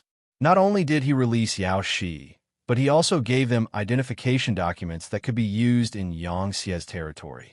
He also gave them 10,000 taels of silver for their living expenses. This was enough for them to live a carefree life. Dai Qing was so touched that he knelt down to thank him. He also said that he would tell his brothers about what had happened to him through various channels. In the brocade guard, everyone knew that as long as they came, they would be part of the brocade guard in life and in death. It was impossible for them to leave. However, with him as an example, those who wanted to leave could first come to Bugnam of Gojoseon's territory and then leave. This was equivalent to giving the brocade guard, especially those who were no longer part of the brocade guard, a new way out. Because of this, who knew how many brocade guard left and how many secrets they took with them? Some of these people directly joined the security bureau to work for Yang Chendong, while others joined the army and started anew. There were also some who went to other places to become farmers or merchants. However, this matter had a great impact on the brocade guard. Not only did it not succeed, but it also caused their own troops to be disloyal. Gao Rang was often punished by the acting guardian emperor. This matter was enough to change the entire brocade guard, but it wasn't important in front of Yang Chendong. It was already the 3rd month, and the snow had begun to melt. Although the weather was still fluctuating, and occasionally there would be light snow or sleet, it was no longer a hindrance to the road. Yang Chendong was also going to lead the 5-star army to attack and occupy the Yi Lily area. Over the past few months, hundreds of grain piles have been built in Turpan. They were all filled with rations to ensure that the army had enough for war. Many of the warehouses in the palace were also filled with boxes of gold, silver, and paper money. It had been 2 years since the banknotes were issued. This paper, called Han banknote, had a very obvious golden dragon printed on it, making it unforgettable. In Yang Xie's sphere of influence, these silver coins had gradually replaced gold ingots, silver ingots, and copper coins. After all, these things would be worn out if used frequently, but Han coins would not. As long as there was no intentional damage or tearing, it would not be wasted, especially when there were different denominations in the banknotes. The small ones were 1 fun, 2 fun, and 5 fun, while the large ones were 100, 50, and 20 yuan. They were light and easy to carry, and were much more convenient than silver. With the Yang family bank as a guarantor, one could bring Han coins to any bank to exchange for gold and silver. At the same time, one could exchange gold and silver for Han coins. It was extremely convenient. If it was a large transaction, the Yang family bank could also release 100,000 yuan worth of banknotes. In this way, it was convenient for the commoners, and, at the same time, it gradually replaced gold, silver, and copper coins, relieving the pressure on Yang Xie's finances. Even though Yang Xie was using war to support war, due to the continuous war, the pressure on his finances was still huge. If it wasn't for the fact that there were many new products that were exported, earning large amounts of money, he would not have been able to support himself until now. Furthermore, the circulation of Han banknotes had reduced the risks that might arise. Currently, all the banks in the Yang family were filled with gold and silver, greatly increasing the commoners' confidence in Han coins. With money and rations, this war was much easier to fight. Furthermore, Yang Chendong had the strongest weapons in the world, as well as the most resolute army. It was only a matter of time before they swept through all four directions. Just like now, the five-star army seemed to have been injected with chicken blood. They were just waiting for Wu Nanking's order to launch a large-scale attack, besieging the city and capturing the stronghold to gain military merits. In comparison, the Ili Belly, Turpan, and Yarkiang tribes were having a much harder time. The commoners knew that war was coming, and no one knew what would happen. In a short period of time, the price of food soared, especially the price of food, which the commoners relied on for survival. In the past, 1 tael of silver could buy 2 dan of rice, and 1 dan was 94. For kilograms, 1 tael of silver could buy 188, 8 kilograms of rice. But now, 1 tael of silver could only buy 10 kilograms of rice. The price of food remained high, and at the beginning of spring, there were already signs of people starving to death. The flow of people fleeing also increased. In this regard, the kings of the 3 kingdoms could only watch because they didn't know how long this war would last. They absolutely couldn't take out the food in their storehouses. Otherwise, how could the army win the war without food? What was worse was that the Kazakh and Aries dynasties' armies were about to enter. According to the previous agreement, the 3 kingdoms would be responsible for their food supplies. For a moment, the 3 kings were worried sick. The commoners were so hungry that they could not even eat, nor could they afford to buy food. Where would they find the strength to grow food? This was like a vicious cycle. Before the war even started, there were already internal problems, and the economic order was seriously threatened. It was said that war was a matter of fighting for money. Before the war even started, the 5-star army had already won. When the news of the 3 kingdoms reached the ears of Yang, Chendong, and Turpan, he keenly felt that this was a great opportunity. He immediately sent a telegram to the logistics headquarters, Yangtze, and asked him to gather more food and send it to Turpan. At the same time, he ordered the gates to be opened to receive the refugees from all directions. He also said that if the commoners had money, they could use the previous price to buy food. If they did not have money, as long as they came here, they would not be allowed to starve to death. If they were willing to move to other places, they would be given a pass. After gathering enough people, they could be sent to the rear and be given food, money, and land. With this move, the south and west gates of Turpan were quickly filled with commoners from all over. They were all people living at the bottom of the food chain and did not have much savings. When the harvest was good, they could eat more, but when the harvest was bad, their food would be worse. People like these only wanted to survive. As for beliefs and dignity, who would care if they could not even eat? The sudden situation also caught Yang Chendong off guard. Originally, he thought that even if he opened the city gate and spread the food, he might not be able to recruit many people. However, when he saw the number of people increasing by thousands or even tens of thousands every day, and this trend was getting stronger and stronger, he couldn't help but smile bitterly and say, "Immediately transfer 2 divisions from the new 2nd Army to escort the food and be responsible for the safety of the people along the way. Quickly send these people to the rear." This sudden development caught Yang Shandong off guard, but the military operations that were supposed to be carried out did not stop. For example, the new army, the new Fifth Army, and the First Army of the foreign races still set off on time. Before the three commanders left the city, Yang Shandong held a short meeting and gave them a clear request. Their task was not to occupy as many cities as possible, but to attack the enemy's military strength as much as possible. Don't even think about occupying the cities. That's not something you should do. Unless there's a shortage of food, you can open the warehouses to get food. At other times, you can even abandon the captives and military equipment. In short, there's only one thing: kill the enemy. The more you kill, the better. After the three commanders completely understood Yang Shandong's meaning, they immediately expressed that they would kill as many enemies as possible to pave the way for the Central Army. The three commanders quickly left after giving a standard military salute to Yang Shandong, and then more than 100,000 troops poured out of the city. Naturally, the people of the three kingdoms were worried when they heard the news, especially King Hardenbarter. After hearing the news, his face was full of worry, and there was no light in it. Unlike the other two kingdoms, King Hardenbarter lost his capital and fled all the way until he lost his strength. But because of the bumpy road, coupled with the lack of strength in the front line and the repeated defeats, when the news came, the imprisoned King Shiza fell ill and finally died 10 days ago. Before King Shiza died, he scolded his son Hardenbarter for being unfilial, which made him very angry. What he did was for the good of Turpan, but he didn't expect the five-star army to be so strong. They didn't retreat in the face of the Five Kingdom Alliance, and they even won consecutive battles. In the end, the famous Yesen had no choice but to flee. Now that they were finally enlightened, and it was time for war, the five-star army's first target seemed to be him. There was nothing he could do about it. Who told Kalibi to be the closest to Turpan?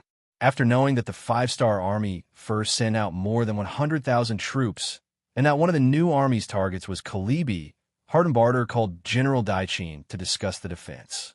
The Kazakh and Aries dynasty's armies haven't arrived yet, and Yesen and Urchiang have a large area to defend. What should we do now?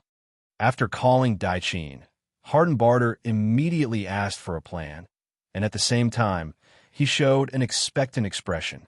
If it was before, he wouldn't have to worry about this at all, and would just wait for the other party to report. But after a few battles, Turpan didn't win a single time, and even General Daichin lost a battle. As a general who lost his capital, Hardenbarter didn't have much confidence in them.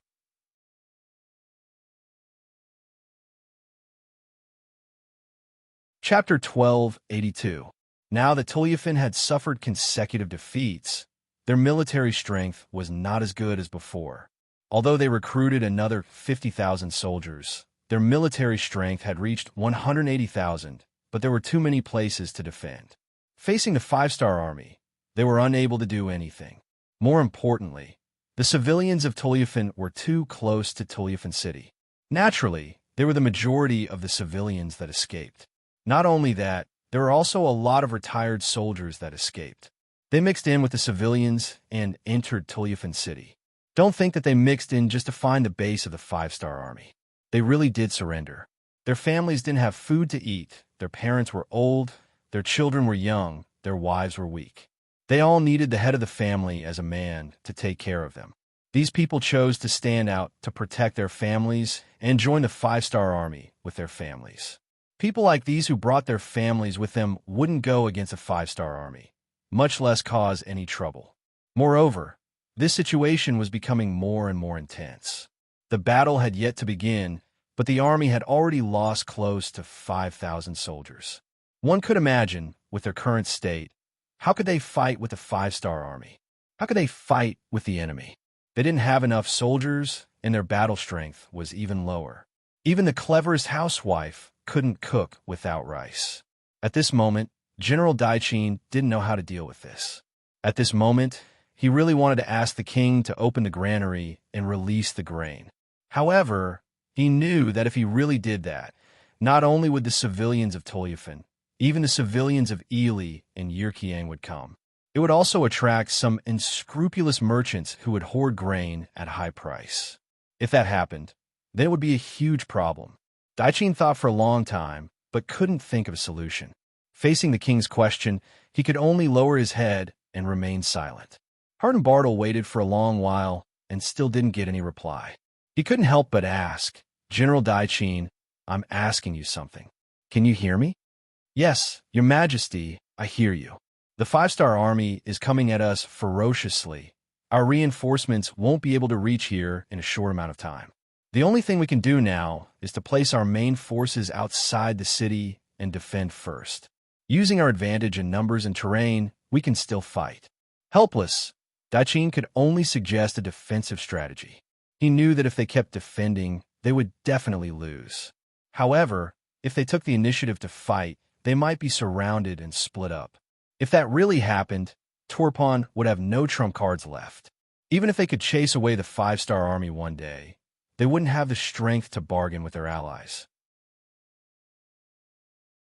Hardenbartle quickly understood what Daichin meant. He couldn't help but frown. "You mean that we should let the 5-star army walk past our city and wreak havoc everywhere?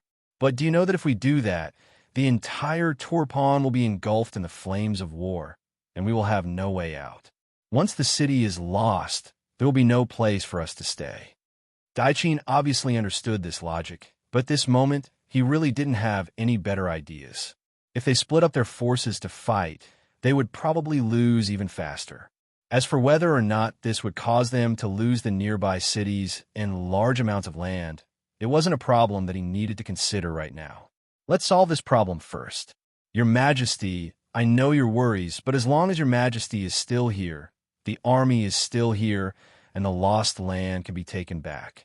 Furthermore, from what I see, if we gather our forces outside the city, the 5-star army might turn around and leave. After all, their numbers aren't as good as ours, so attacking the city won't benefit them.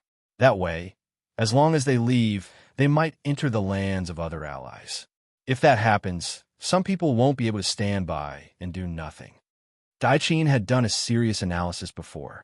Right now, there were 150,000 soldiers gathered outside the city, and their numbers were above the 5-star armies. If they attacked this place, both sides would suffer losses, and this wasn't the result that the 5-star army wanted. It was very likely that they would give up on this place and go to other places, such as Yulabali and Yarkiang. In that case, the two allied countries would not be able to sit on the sidelines, even if they wanted to. Once they joined in, the pressure on Tulyafin would be greatly reduced.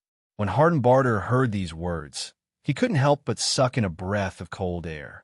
He finally understood his general's thoughts. This was also what he wanted. A month ago, before the ice and snow had melted, he had contacted the kings of Yulabali and Yarkiang, hoping that they would send reinforcements. This was because from various signs, it was very likely that the 5-star army's first target would be his Torpon kingdom. What he meant was that he didn't receive any response from them, as if they didn't hear his suggestion at all.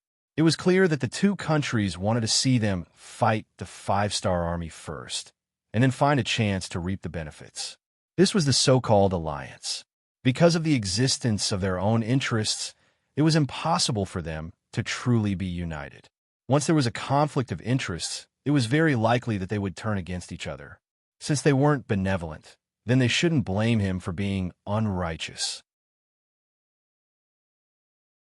Although Daichin's suggestion was to sacrifice a large portion of Torpon cities, he would be able to preserve his own military strength and quickly drag the other two countries into the war to reduce the pressure on him.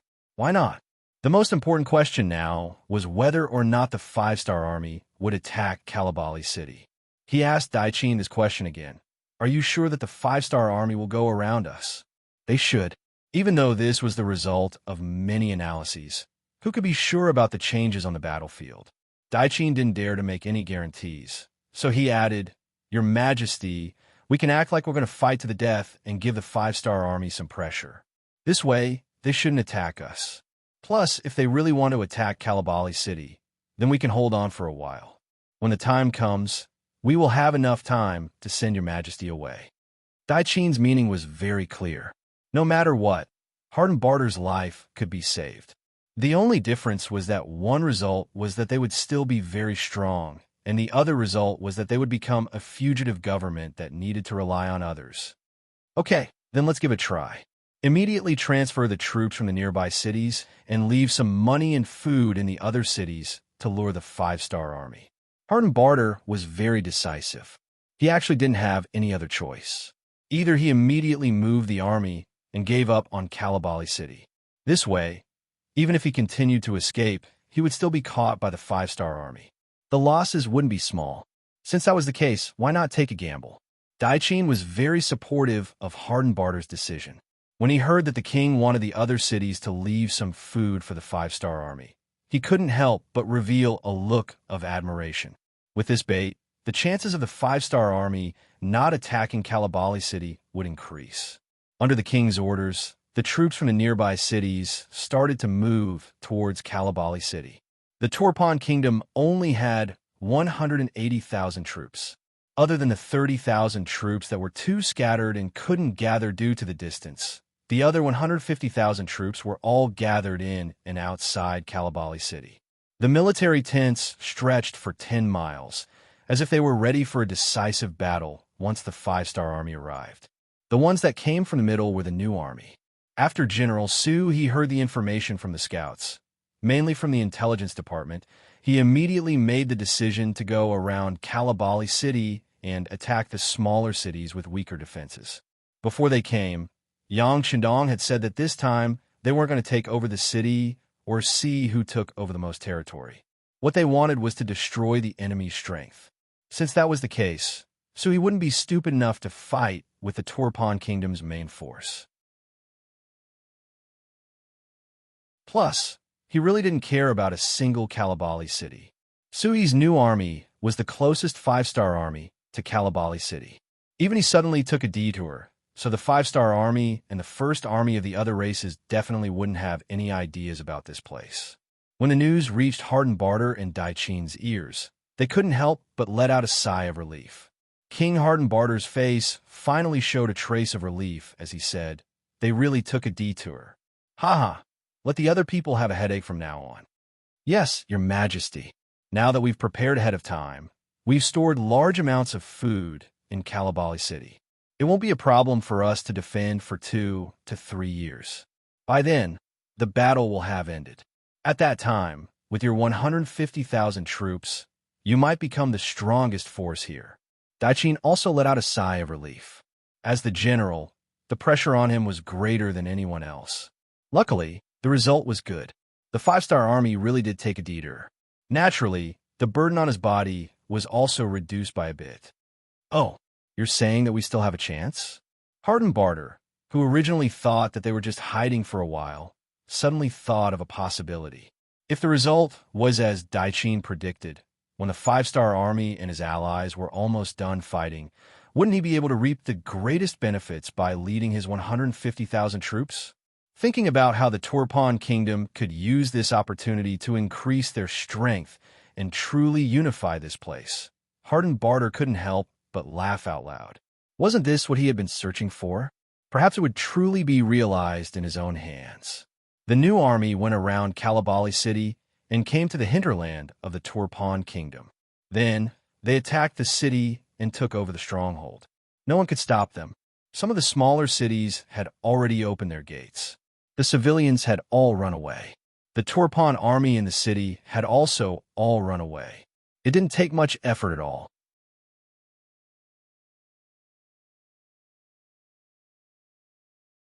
Chapter 1283. Regarding this, Commander Su, he was extremely clear-headed. Even though he was facing an empty city, he still sent people to investigate and only moved in after confirming that it was safe. After a night of rest, he did not leave a single soldier in the city the next morning. Instead, he continued to lead the army forward. He remembered Yang Qindong's order, which was to destroy the enemy's strength and not to snatch control of the city. Along the way, the advance of the 1st Cavalry had been incredibly fast. Along the way, they had encountered some resistance from the Turfan army, but most of them were only a few hundred to 1,000 men. In front of the powerful 1st Cavalry, which numbered over 30,000, A single regiment could easily crush them in a single charge, wiping them out in just a few rounds. The new army progressed at an extremely fast pace, and good news was reported through the radio from time to time. In comparison, the progress of the new 5 armies could be said to be extremely fast. This was because they had originally chosen the east route. After setting off from Turpan, they also went around Chali and headed straight for Lopner. After taking down the nearby Ruoqiang County, their journey was extremely smooth. After some rest, they headed straight for Yirkiang's tribe. Next, it was time for them to show off their strength. In comparison, the first army of the outsiders was not so lucky. Under the lead of Commander Bai Shuang, they headed straight for Heavenly Mountain. Once they crossed the mountain, it would be equivalent to entering the hinterland of Ili and fighting with them. Luckily, they were prepared beforehand and had already scouted out their route. They found a relatively flat land, so crossing Heavenly Mountain was only a matter of time. Seeing that they were about to succeed and were about to face the city, Bai Shuang stopped the army and summoned the 4 division commanders to his tent. Inside the tent, Bai Shuang was wearing a purple cape. His young and handsome face had a maturity and steadiness that did not belong to his age. His clear eyes were staring at the sand table gathered by the intelligence department in front of him, thinking about something. Commander Tu Hai and the other division commanders walked into the tent. After seeing Bai Shuang, they could not help but call out. Bai Shuang had replaced Su Kuda as the commander of the first army of the outsiders. For a regiment commander to be promoted to the position of commander, it was not an exaggeration to say that he was being promoted beyond his rank. But who asked his teacher to be Yang Qindong and Bugnama Gojozian? Even though Tu Hai and the others did not agree in their hearts, they still had to put on a very respectful appearance on the surface. Bai Shuang could more or less guess the thoughts of the 4 teachers. However, he didn't mind because he believed that he could conquer them with his own abilities. This was also the idea that his teacher, Yang Qindong, had given him. During the new year, when Bai Shuang went to visit Yang Qindong, she had received some pointers. Seniority in the army was naturally not something that could be ignored, but ability was more important. According to what Yang Qindong had said, as long as he displayed enough strength, Tu Hai and the others would not listen to him. Of course, if they really dared to disobey military orders, they could deal with them according to military rules. On this point, Yang Qindong had fully delegated the authority to Bai Shuang. With Yang Qindong's support behind him, what did Bai Shuang have to fear? He immediately promised that he would use practical actions to prove himself, and, at the same time, he would not lose face for his teacher. Next, it was time to fight the first battle. How to make the 4 teachers truly submit to him. This battle was naturally very crucial. You've all come. Very good. Take a look at the sand table in front of you. In half a day, we will be able to cross the Heavenly Mountain. Next, we will be entering the territory of Ili. The first town in front of us is the city department of Little Yule. The intelligence personnel have already sent news that there are 2,000 enemy soldiers here. Everyone, tell us, how should we attack and occupy that place? As Bai Shuang spoke, his gaze landed on Tu Hai and the other 3. Only 2,000 enemy soldiers. The 4 teachers couldn't help but reveal a proud expression. Clearly, this amount of soldiers was nothing in their eyes, especially the leader of the 301st Division, Tu Hai. As a veteran of countless battles, Tu Hai had already killed countless enemies. Only 2,000 people were nothing in his eyes. Therefore, he was the first to speak. Military leader, it's only 2,000 enemies. Leave this matter to our division. I guarantee that we will be able to take it down within 2 hours. Tu Hai's words were extremely confident. In reality, he also had the strength to do so. The other teachers originally wanted to ask for a battle, but since Tu Hai had already stood out, it was naturally not good for them to snatch the credit. But even though they did not say anything from their expressions, it was obvious that they were disdainful of this battle. 2 hours? Not bad. It is indeed very fast. After Bai Shuang heard Tu Hai's words, he nodded in approval. Hearing that, Bai Shuang seemed to agree. Tu Hai laughed and immediately saluted. Military leader, I will go and make preparations. At this time tomorrow, I will guarantee that the army will be able to spend the night in Little Yule City Sea." After speaking, Tu Hai was about to turn and leave the tent, but Bai Shuang's voice rang out, "Teacher Tu, please wait." And Tu Hai, who was stopped, revealed a displeased expression. However, before he could say anything, Bai Shuang and the others also asked, "Division Master 2, how many men are you going to bring to attack? Can you guarantee that the other party will all stay in the city? Can you guarantee that none of the civilians or soldiers will escape? Can you guarantee that the news of our army appearing here will not be leaked? Can you guarantee that the stored food in the city will be safe for our army to use? Can you guarantee that?" A series of questions were thrown out. In this short period of time, Tu Hai's expression changed again and again. He really wanted to say that once the battle started, who knew what would happen? How could he guarantee this? Who could guarantee this? After a series of questions were thrown out, Tu Hai did not know how to answer. However, Bai Shuang did not intend to stop asking. Instead, he continued to ask, "I wonder if Teacher Tu can give an answer to these questions? This I can't guarantee." Tu Hai opened his mouth and closed it. After closing it and opening it again, he finally said these words. "Okay, then which of the other teachers can do it?" Bai Shuang then looked at Luan Xiaojiang and the others with a serious expression. "No." Luan Xiaojiang, Sensei Naganabu, and Kong Biao all shook their heads one by one. It was easy to take down a city, but it was too difficult to not leak any news.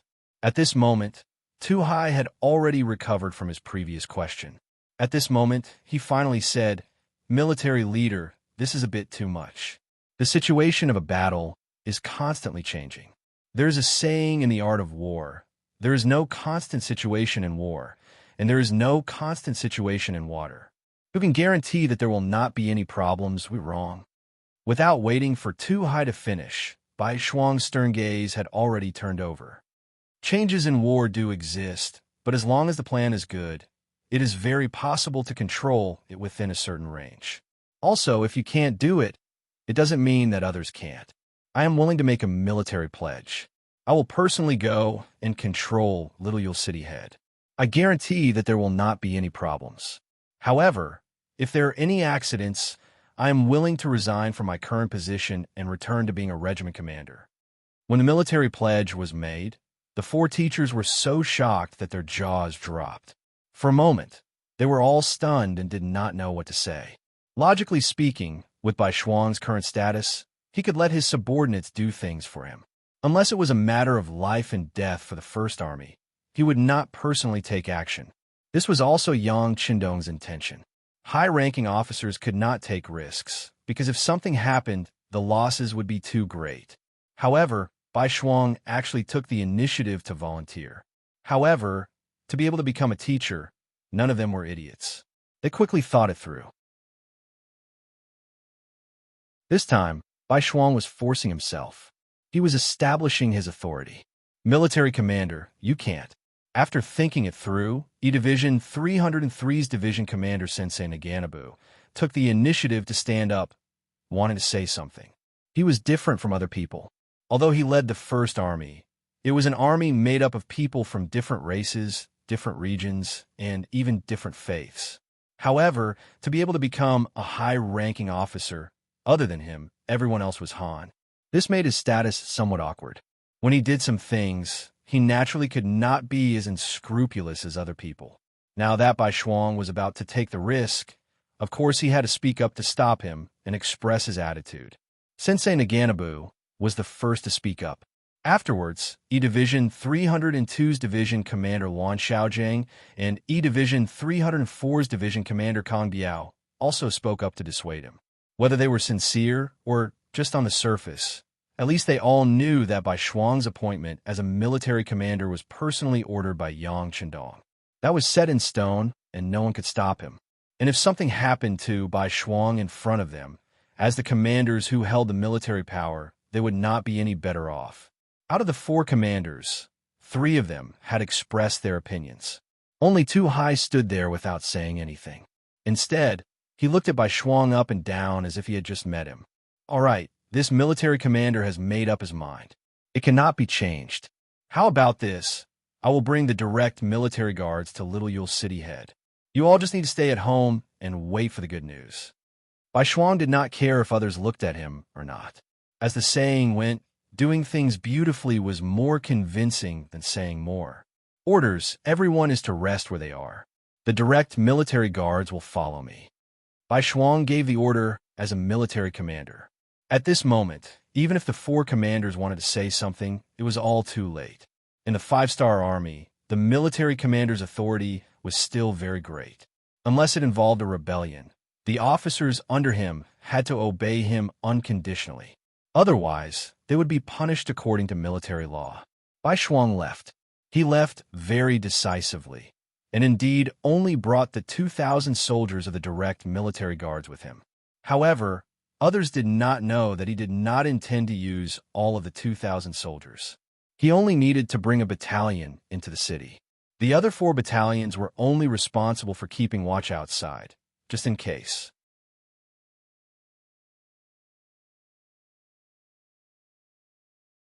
Chapter 1284.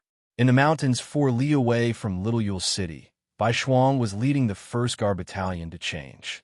He took out a large amount of commoner clothing from the military luggage and put it on. As he fastened the buttons on his robe, Bai Shuang said to the large man standing beside him, "Commander Zhuang, I'll leave everything outside to you. If nothing goes wrong, I'll send you a signal at night. When the time comes, you must act quickly. Commander Zhuang's full name was Zhuang Cheng. He was originally a deputy battalion commander of the 4th Regiment of the 1st Cavalry Division. This time, Bai Shuang came to the 1st Army. As a trusted aide, his status naturally rose, and he was promoted to Guard Battalion Commander. Zhuang Cheng's face was solemn, and his eyes were filled with concern. Hearing this, he immediately stood at attention. "Commander, I'll remember." "Very good. Battalion Commander Xiao, let's go." Bai Shuang had just finished changing his clothes. He glanced at the dozens of men behind him who had also changed their clothes.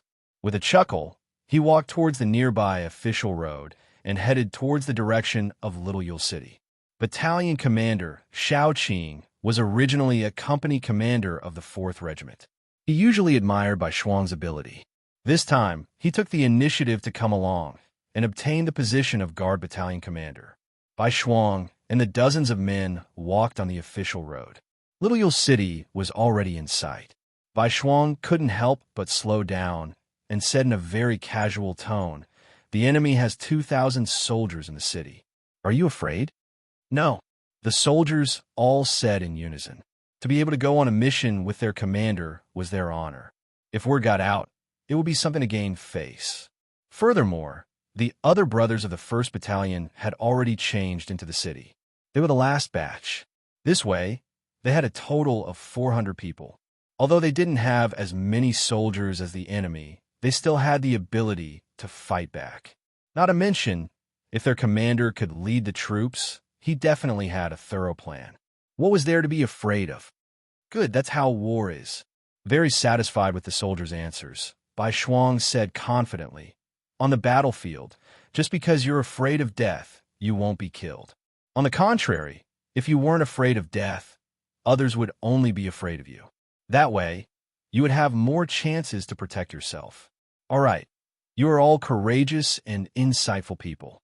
Next, I will tell you about the next mission. As long as you are courageous and careful, the mission will not be difficult to complete." Back then, White Shuang had infiltrated and taken down Hobok Seri City without shedding a drop of blood. For that, he had been praised by Yang Qindong. This time, he had the same idea. The only difference was that he had changed his approach. This time, he was not going to hold anyone hostage. Instead, he was going to give them gifts. This could be seen from the wooden boxes carried by the burly men behind him. Little Yule City. Although it was considered a border city of Yili, because it was separated by a heavenly mountain, it was a little remote and not very lively. If it weren't for the chaos of war, where many commoners couldn't even fill their stomachs and were running around, the floating population here would be pitifully small. However, It was precisely because of this chaos that the other soldiers, disguised as refugees, did not encounter any trouble from the city guards when they entered the city. On the other hand, Bai Shuang and his group of several dozen people, dressed in bright clothes and full of vigor, quickly attracted the attention of the city guards. "Who are you people? All of you, stop for inspection." The centurion in charge of guarding the city gate had a vigilant look on his face. After all, Bai Shuang's group was too conspicuous, especially when there was a group of refugees in ragged clothes walking by. It highlighted their different identities. With this shout, Bai Shuang took the lead and stood on the spot. Then he chuckled and said, "Brother, don't be nervous. We are here to find your general and give him a gift." After saying this, Bai Shuang intentionally turned around to look at the two large wooden boxes behind him with a smile on his face. Bai Shuang was a person with delicate features. When he took the initiative to express his goodwill, he could indeed give people a good impression.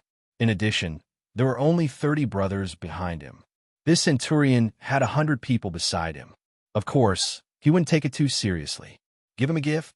The centurion was puzzled. It wasn't that he had never seen people giving gifts before, but it was his first time seeing someone giving gifts with such fanfare. Just as he was puzzled, Bai Shuang had already walked in front of him. Then, he handed 2 silver ingots worth 10 silver taels each to the centurion. "That's right. We are here to give you a gift. I'll have to trouble you to inform the general that he will definitely reward you handsomely." 20 silver taels was not a small sum for a centurion who wasn't rich. His eyes immediately lit up. He used his hand to measure the quality of the silver. It was definitely of high quality. He immediately withdrew his ferocious expression and changed it into a smile. "All right, since that's the case, follow me. I will bring you to see the general." It was obvious that this centurion still remembered Bai Shuang's words. The general would definitely reward him handsomely. Such a good job couldn't be given to someone else. With this centurion leading the way, it was naturally not difficult to enter the city. Not only that, they quickly arrived at the general's residence. When Bai Shuang saw that most of the houses in the city were dilapidated, but the residence in front of him was majestic and dignified, how could he not know that they had arrived? As expected, the centurion stopped in his tracks and pointed at the courtyard in front of him. "This is the residence of our general, Slam. Please." "Thank you, please." Bai Shuang immediately smiled and nodded. He had a look of gratitude as he followed the centurion into the residence. The difference was that Shao Qing and the others behind him were blocked outside the door. They were watched over by the centurion's soldiers. It could be said that they were being held captive. Bai Shuang didn't show the slightest bit of fear because his subordinates were blocked. On the contrary, he entered with a calm expression. His gaze casually swept around as if he was very interested in everything in the courtyard. However, he knew that he was scouting the enemy. The centurion led the way. He seemed to be very familiar with everything in the residence. Along the way, he didn't let anyone lead him. Even at this time, there wasn't even a housekeeper coming out to welcome him. All of this entered Bai Shuang's eyes and made him feel disdain. From this, it could be seen that the general's standards were too ordinary. The reality was as Bai Shuang expected.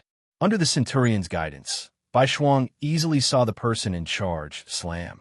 He was a man with a rather tall and sturdy figure, but his face was a bit pale. Based on his experience in observing people, Bai Shuang could easily tell that this Slam was someone who had been hollowed out by wine and women. This was very consistent with the information sent by the intelligence department, although Bai Shuang appeared to be very confident along the way. If it wasn't for the fact that he continuously obtained a lot of information about General Li Bali from the intelligence department while the land was covered in snow, how could he enter so fearlessly? It was only when the preparation work was done that he appeared to be so confident in doing things. According to the information provided by the intelligence department, this Slam was someone who was ostracized by the upper echelons of General Li Bali, which was why he was arranged to guard such a remote small city. Bai Shuang was very confident that she could establish a relationship with these people who were depressed and unable to achieve their goals. Slam looked as if he had just woken up from a drunken stupor. When he saw that it was a centurion under his command, he yawned and pointed at Bai Shuang, who was standing there, and said, Who is he? What was he doing here? With the opportunity to speak, the centurion thought of the reward. He immediately leaned over with a face full of joy. He came to Slam's side and whispered for a while. Originally, Slam didn't seem to care. He thought that it was another homeless person who wanted to join the army. However, in just a short while, his eyes became brighter and brighter. In the end, before the centurion finished speaking, he had already grabbed his arm and asked with a face full of joy, "You're saying that there are two big chests, and that there might be silver inside?" The centurion only felt a burst of pain when Slam grabbed his arm, but he had no choice but to nod and answer, "Yes, General. I haven't seen what's inside the chests, but I think it's silver without a doubt." "Good, good. Then why aren't you bringing it up?" As Slam, who was sent to a remote place, even if he wanted to deduct some silver and receive some benefits, he had nowhere to go. Recently, there were more and more refugees. For a time, there were all kinds of people. There were even many bandits passing by. As a result, the security of Little Yule City wasn't very good. Every day, there were all kinds of bad news, and he was already sick of it. Now that he heard that someone was actually giving him silver, how could he not be happy? In his excitement, he couldn't help but forget himself. The centurion also wanted to see if the chests were filled with silver, but Bai Shuang was still standing there and didn't speak. He looked down on the general's ugly expression and could only remind him softly, "General, the person is here. Shouldn't we first ask him why he's here?" "HM? Yes, he had to ask first. Who's the person below?" With this reminder, Slamu finally reacted. Then, he tidied up his clothes and asked in a very serious manner. Finally, it was his turn. Bai Shuang had already prepared his speech. "General, my surname is Bai, and I'm in the grain business. You also know that in the chaos of war, the price of grain is rising again and again. Therefore, I gave up all my wealth and opened a trade route from the grasslands. As long as the general agrees, we can continuously transport grain from the north of Tianshan Mountain. At that time, we will have to pass through the general's territory. Therefore, this time, I'm here to give the general a gift and hope that we can work together to achieve great things." "What? You're in the grain business? You can transport grain from the north of the mountain? Your Han?" At this moment, Slam's eyes were already wide open. He was completely shocked by Bai Shuang's words.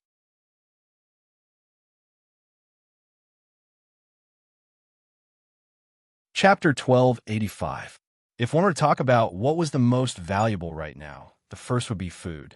After all, people could buy less clothes, and even a piece of clothing could be worn for a long time with some mending. However, they could not go without food for a day. Otherwise, there would be problems and even death. Especially in this war, the price of food had increased exponentially. Even though Si Jimu had already received orders to stock up on food, he still felt that the granary in the city was too small. After all, no one knew how long this war would last. There was only going out and not going in. It was truly worrying. And now, someone said that they could get a large amount of food. How could he not be alarmed? The first thing he did was to ask if the other party was Han. After all, only the Han-led 5-star army would not lack food. That was why they had such a way to transport food. Regarding his identity as Han, Bai Shuang had no intention of hiding it. He didn't want to hide it either. Facing Si Jimu's question, he did not have any intention of denying it. He immediately nodded. "General has good eyesight. This one is Han." With this admission, Si Jimu's body tensed up. Their opponent, the 5-star army, was mainly Han. However, Bai Shuang's next sentence caused Slama's tense nerves to relax a lot. "I'm a Han Chinese, but not all Han Chinese are part of the 5-star army. Not all Han Chinese like to fight and are willing to fight. This one only likes to earn money. I do not understand military matters and do not want to understand."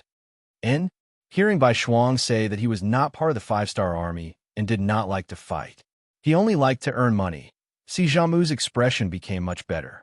The centurion to the side was also shocked by Bai Shuang's identity as a Han. He was not afraid that the other party would do anything to him. After all, this was Little Yule City, his territory. He was worried that the reward he was about to receive would be gone. Now that he heard such words, his heart moved. He quickly said to Si Jimu, "General, what he said makes sense. Not all Han people are our enemies. Besides, if he really is an enemy, why would he give you money? I'm afraid that he would have long come over with weapons. That makes sense. Living in a remote area, Sama didn't know much about the five-star army, so he didn't think the five-star army was that scary.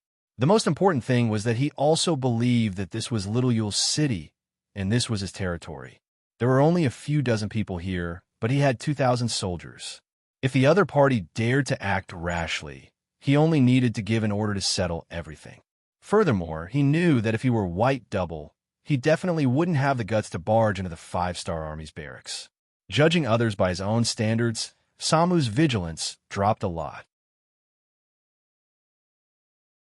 When he looked at White Shuang, he focused all his attention on the grain business. What did you say your surname was? General, he said his surname is Bai. The centurion said with a flattering look. Oh yes, Mr. Bai, right? You said that you can transport food. Then may I ask where the food is? Slamu resumed his high and mighty general appearance and asked Bai Shuang. He, seeing the other party ask such an idiotic question, Bai Shuang couldn't help but laugh out loud. Then, he felt that the situation wasn't right. Seeing Slamu's confused expression, he took the initiative to explain, General, this time I'm only the vanguard. I'm in charge of clearing all the checkpoints. Also, we're not very sure if there's a need for food here. Only after understanding everything will the food be transported here in large quantities. With this explanation, Slamu's old face turned red. He also knew that he seemed to have asked a very stupid question. But right now, his attention wasn't on this at all. He was thinking about large quantities of food. When White Shuang finished speaking, he immediately said, Lack of food. I'll take as much as you have, but I don't know the price. The price is only 30% higher than the market price. White Shuang hesitated for a moment, then tentatively raised 3 fingers. 30%? Hearing this price, Slamu seemed to have been pricked by something. With a whoosh, he bounced up from the chair. What? 30% is a lot? That won't do. 20% is fine. White Shuang looked very careful, showing his worry and nervousness. No, it's not much. 30% is already very good. The laughing Slamu had already walked over from the chair and came to White Shuang's side. He was very clear that in Ely, food was priceless. Anyone who had some skills and some strength would be hoarding food. They were afraid that if there was a war, there would be no food to eat. Who would be willing to sell food? Not to mention 30%. Even if it was doubled or even tripled, they would still easily sell it. Thinking about it this way, this was definitely a big deal. White Shuang had undoubtedly become a noble person in his eyes. He immediately came to White Shuang's side with a face full of smiles. His eyes were filled with indescribable passion. Because he was too passionate, White Shuang couldn't help but take a step back. General, don't lie to me. Is 30% really no problem?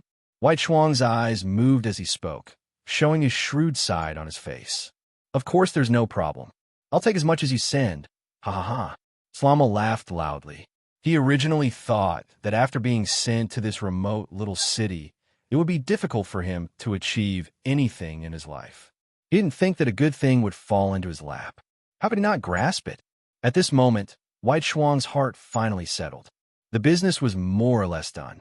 Next, White Shuang brought up the 2 boxes of silver he had prepared. At this moment, Slama was shocked to the point of choking. He had a new understanding of White Shuang's wealth and no longer doubted it. After all, if he didn't have a request, why would he give him so many benefits first? Regardless of whether there was food or not, just based on these 2 boxes of silver, it was not a loss to make this friend. The things that should be set up were done. Everything that followed was much easier. Bringing White Shuang and the others to the residence. A banquet was set up. Under White Shuang's request, all the officers with some authority in the city were invited to the residence. At the banquet that night, Slamo even put his arm around White Shuang's shoulder in front of everyone and introduced him as his brother. In the future, everyone should give him face and so on. When the other generals saw this situation, how could they not know what to do? One by one, they took the initiative to come to White Shuang's side to toast him, wanting to get familiar with him. White Shuang's alcohol tolerance was not bad. He didn't refuse anyone and led his brothers to drink with everyone. This drinking lasted for nearly 4 hours. In the end, most of the generals in the courtyard had collapsed to the ground. White Shuang, who was also 40% drunk, shook his head. He didn't forget his mission. Looking at the battalion commander, Xiao Qing, who hadn't drunk, he said, "Go. This is Slamu's military seal. Take it and let your brothers into the city. Gather the other soldiers in the city and watch over them."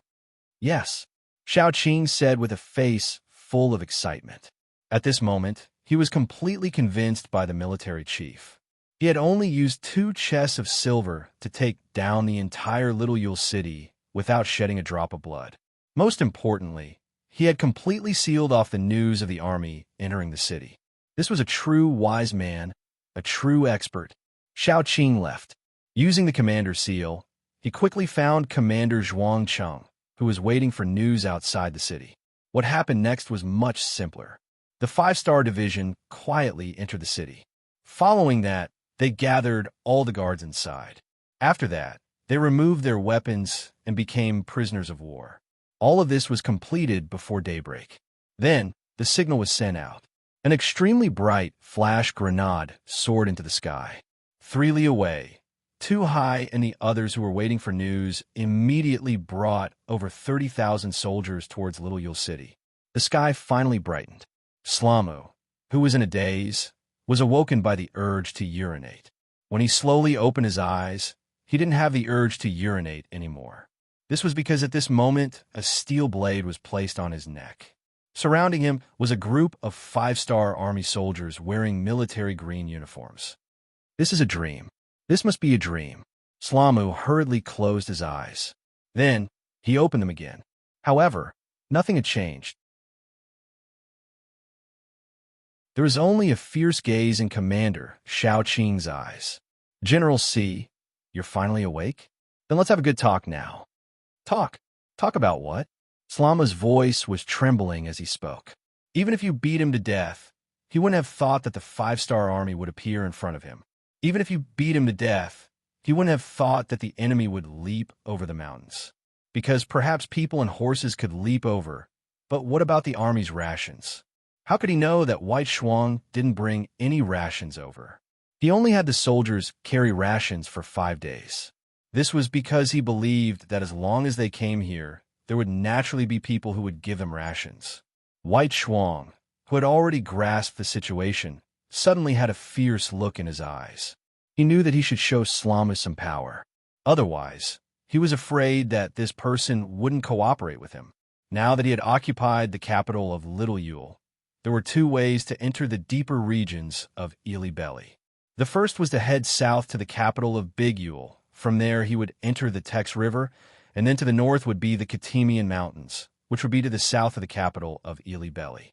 The other was to head north, through the 3 cities of Nalatu, Telhala, and Kongisi, and across the Kongisi River, he would reach the capital of Ili Belly. Comparatively speaking, the latter path was more difficult to advance. However, the strength of the enemy would also be heavier. This was more in line with Yang Qindong's military plans. However, he didn't make the final choice. Everything would depend on the result of his discussion with Slamu. He believed that this person would definitely bring him a pleasant surprise.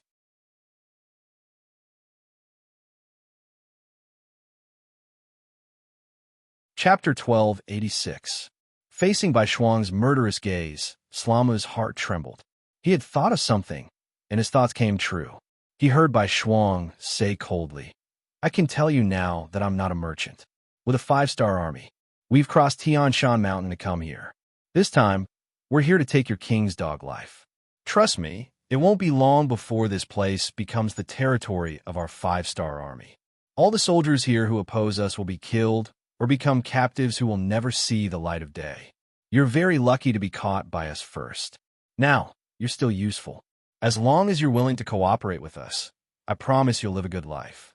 Of course, you can choose not to cooperate. However, I know you, but the blade in my hand doesn't. Please make your choice." As he spoke, he intentionally waved the blade in his hand. The sharp blade flashed in front of Slamu, scaring him out of his wits. Speaking of which, no one wasn't afraid of death, especially Slamu, who was used to being a general. He could treat other people's lives like grass, but he couldn't do that to himself. In addition, he had been marginalized for many years. He had a lot of complaints against the upper echelons, so he wasn't loyal at all. Now, in order to survive, he didn't have any psychological pressure.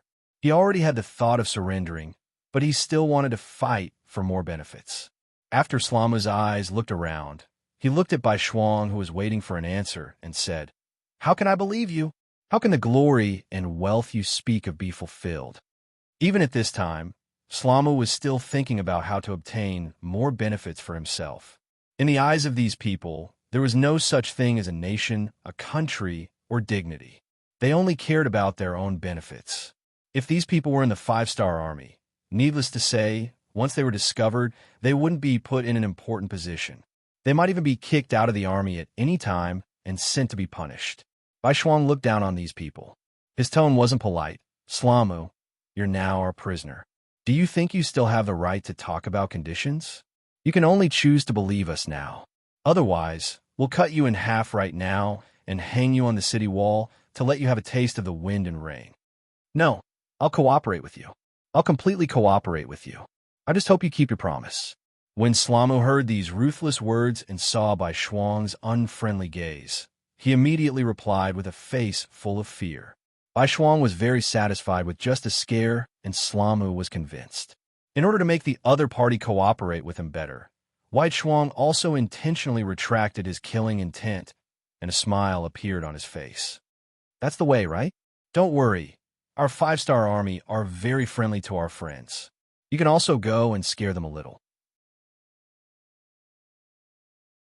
As long as our 5-star army occupies a place, most of the local generals will be responsible for the security work. If your performance is satisfactory, not only will you receive a large amount of rewards, you might even have the chance to become the general of this area in the future." Good. Hearing that if he did his job well, he would even have a higher position, Slamu's eyes revealed a look of yearning. He immediately nodded like a chick pecking at rice. Very quickly, he told White Double Ears everything he knew, including the military arrangements of the nearby cities and the situation of the military forces. Tu Hai and the other 3 division commanders were already waiting in the hall. When Bai Shuang brought Slamu in front of them, the attitude of the 4 was clearly much more respectful than before. They had already heard about what had happened. Bai Shuang was the commander of an army, and his status was extremely noble. However, he had still entered the tiger's den, daring to bring a few dozen people into Little Yule City. Then, without harming a single brother, he had taken control of the situation here. Just based on this, it wasn't something the 4 division commanders could do. They might be able to take down Little Yule City with a small price, but they definitely couldn't do it as quietly as Bai Shuang. The most important thing was that the news of them appearing here wasn't leaked.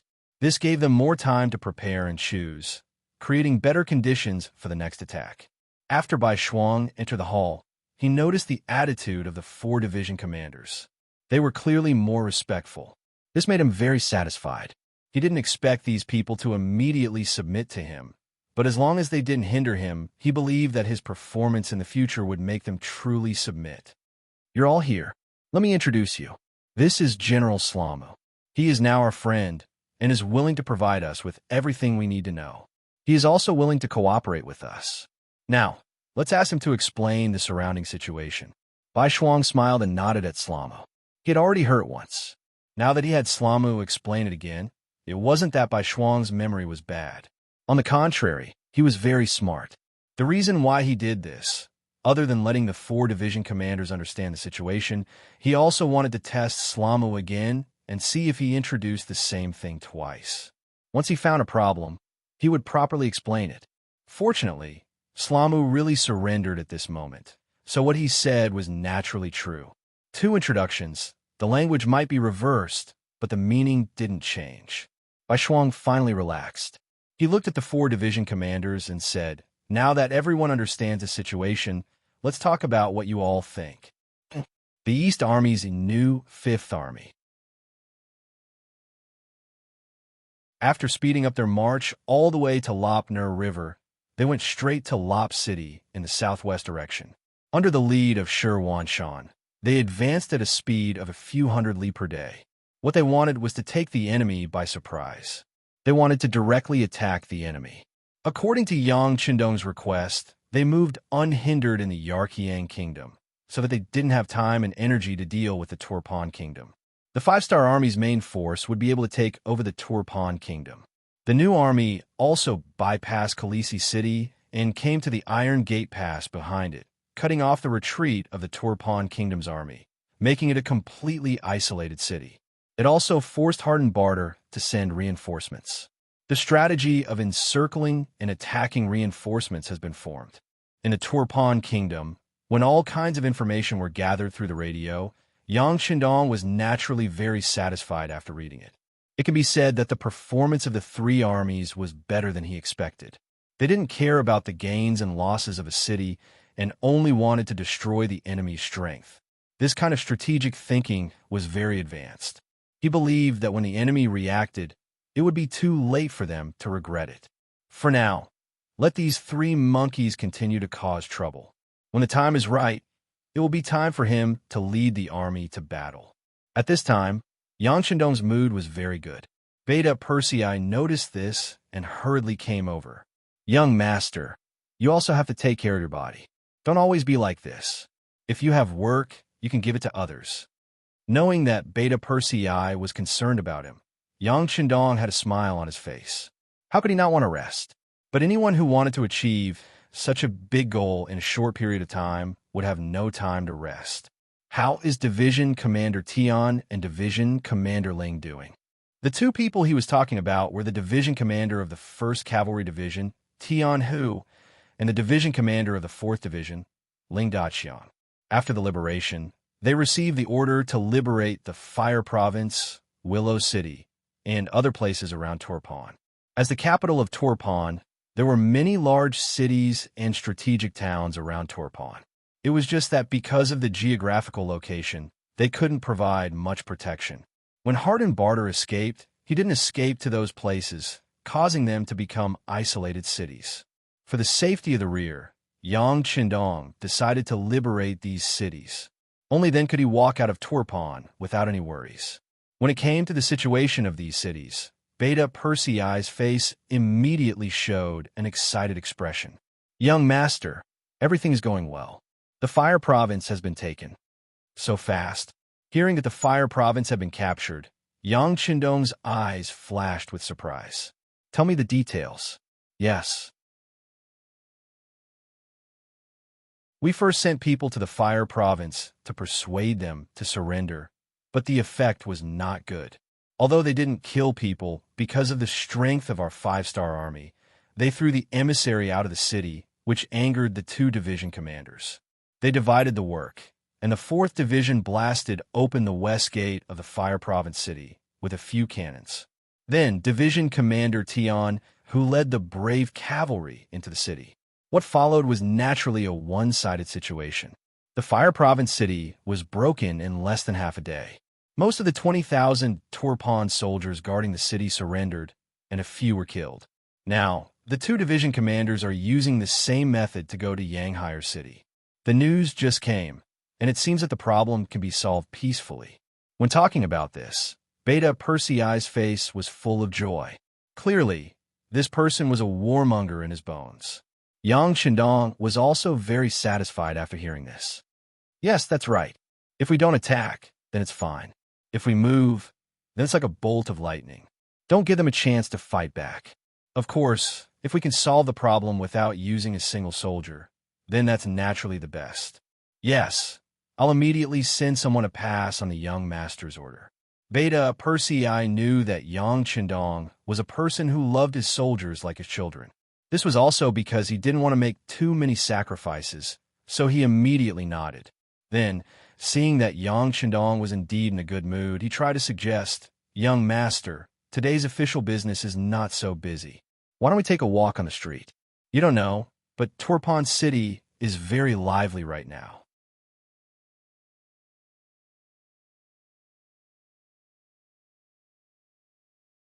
Chapter 1287. Yang Shandong was right about this. Ever since this place was occupied by the Five-Star Army, especially after the previous siege of Turpan, the hearts of the people here had all fallen to the Five-Star Army's side. In addition, this was a big city and the front line of the battle, so it naturally became the first choice of the fleeing people of the Three Kingdoms. They had already made sufficient preparations, and there was enough food in the city. There were nearly 100 big and small grain stores, which greatly solved the problem of food for the people. More and more people stayed here, so it was naturally very lively. Yang Chundong sat in the palace every day. Even if he did not step out of the palace, he could still understand a lot of things through the radio. This made it difficult for him to have any leisure time. Now that the military affairs were going smoothly, he could take a walk on the streets to understand the actual situation. If he discovered some practical problems, he would not have to work and rest. After thinking about it, he did not leave the palace for a long time, so he nodded. Okay, then go and make the arrangements. Remember, don't bring too many guards. Don't disturb the security of the city. Since he said not to bring too many guards, Beta Persei did not dare to be negligent. As the core of Yang Xie and the soul of the Five-Star Army, his safety had always been the most important.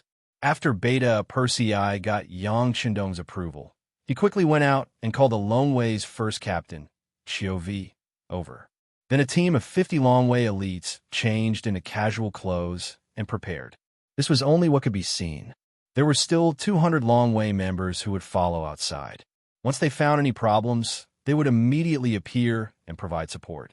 Yang Shandong also changed into a green robe and led Beta Persei, Qiuvi, and the others out of the palace to the streets. At this time, Turpan City was indeed as Beta Persei had said. The streets were crowded with people, and it was a lively scene. On both sides of the road, there were countless shops of all kinds. Everything related to food, clothing, housing, and transportation was not lacking. These were all operated by the people of other races who had migrated here. Their arrival made the city even more lively and prosperous, filled with people. Occasionally, people in ragged clothes could be seen on the streets. They were all people who had fled from Turpan, Yarqiang, and Ely. Every time they saw them, they could see the surprise and caution in their eyes. They were surprised by the prosperity of Turpan City and careful that their identity and clothes seemed to be somewhat out of place here. As the group walked, Beta Persei introduced what he had learned to Yang Shandong. Young master, these people will generally be observed for 2 days after entering the city. First, let them feel the prosperity of our Yang Xie land. This will make them more confident in their future life and make them more prepared to integrate here in the future. Second, it will also make it easier for our soldiers to observe them. If there are spies from the Three Kingdoms among them, they will often give themselves away, and it will be easier for us to screen them. Of course, after 2 days, those who have no problems will be invited to the shelter in the city to register. Then, they will be transported to the beginning city by the vehicles transporting supplies.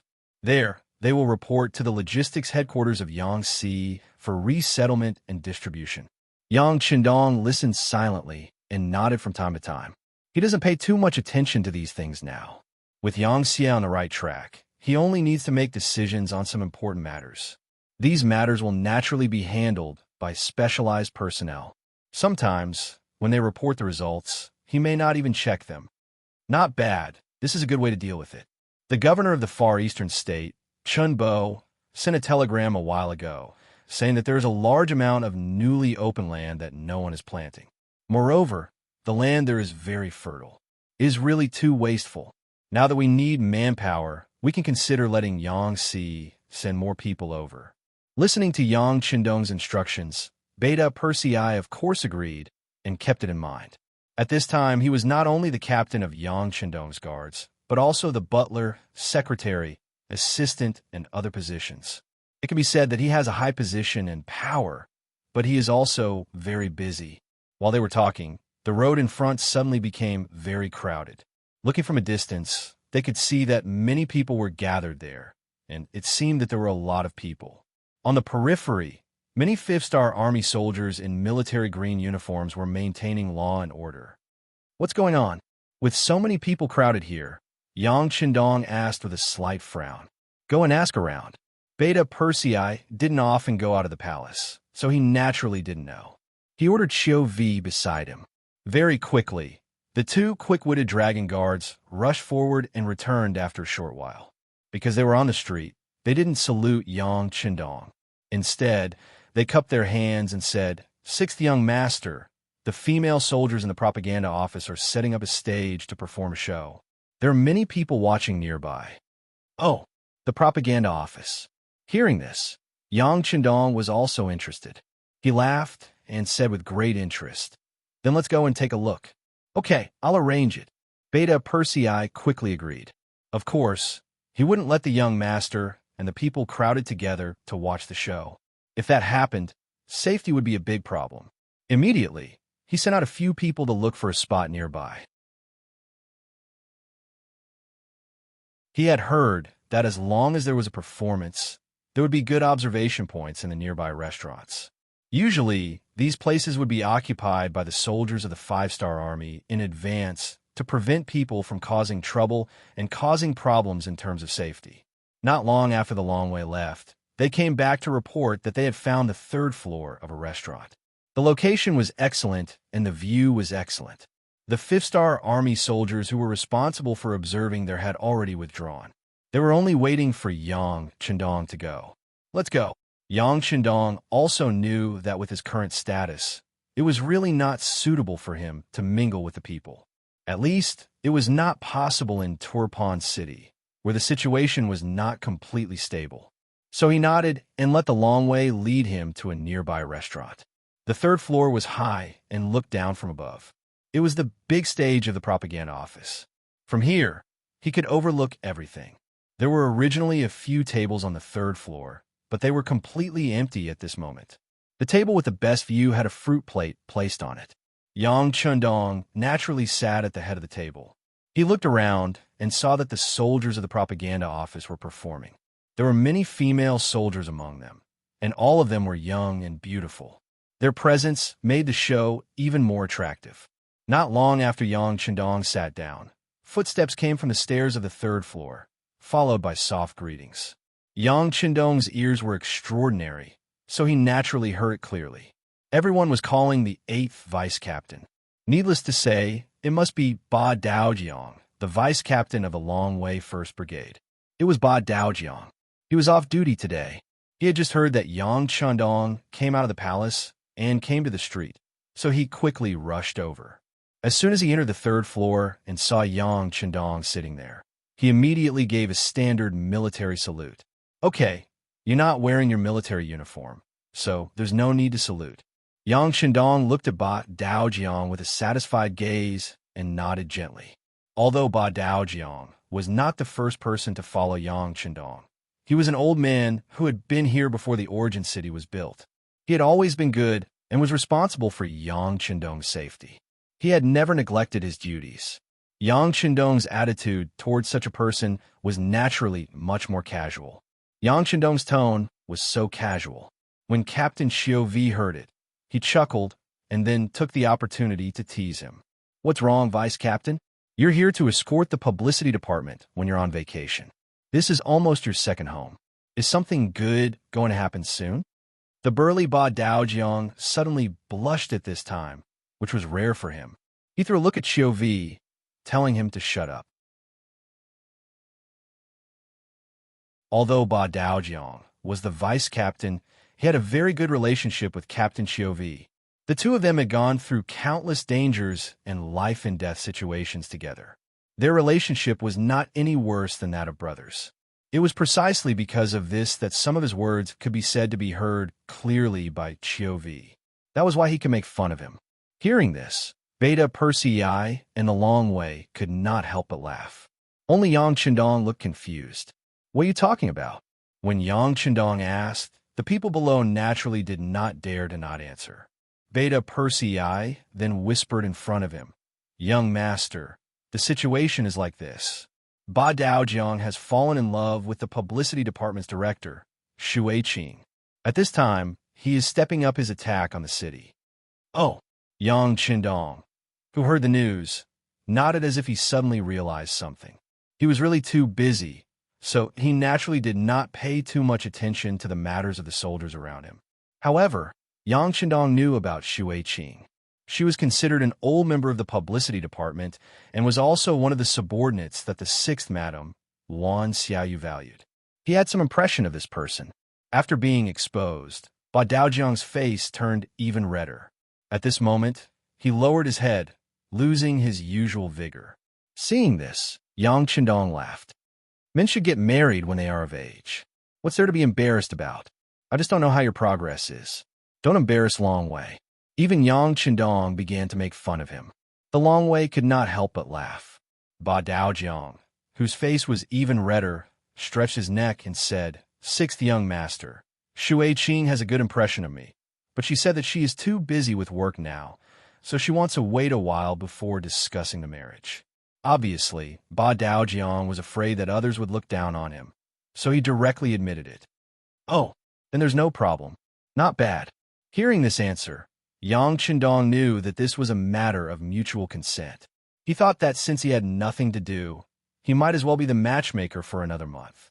He nodded slowly and said, "We have always been very busy with work, and will only get busier in the future. How can we have time to rest? How about this? You call Xue Qing over. I will ask her. If there is no problem with her, I will make the decision for your marriage."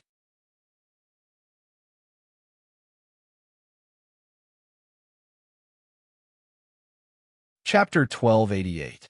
Yang Chendong knew that there would be a huge war coming up, and there would be no time left. Ba Daojiang wasn't young anymore.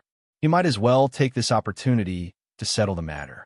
It would be a good thing to fulfill someone's wish. The sixth young master was going to be the witness. Ba Daojiang grinned from ear to ear.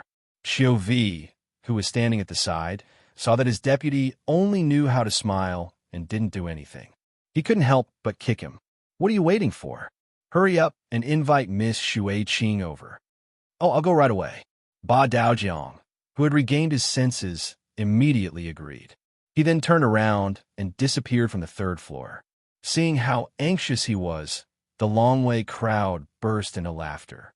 In less than an instant's time, Ba Daojiang dragged the panting Xue Qing to the third floor of the restaurant and stood in front of Yang Chendong.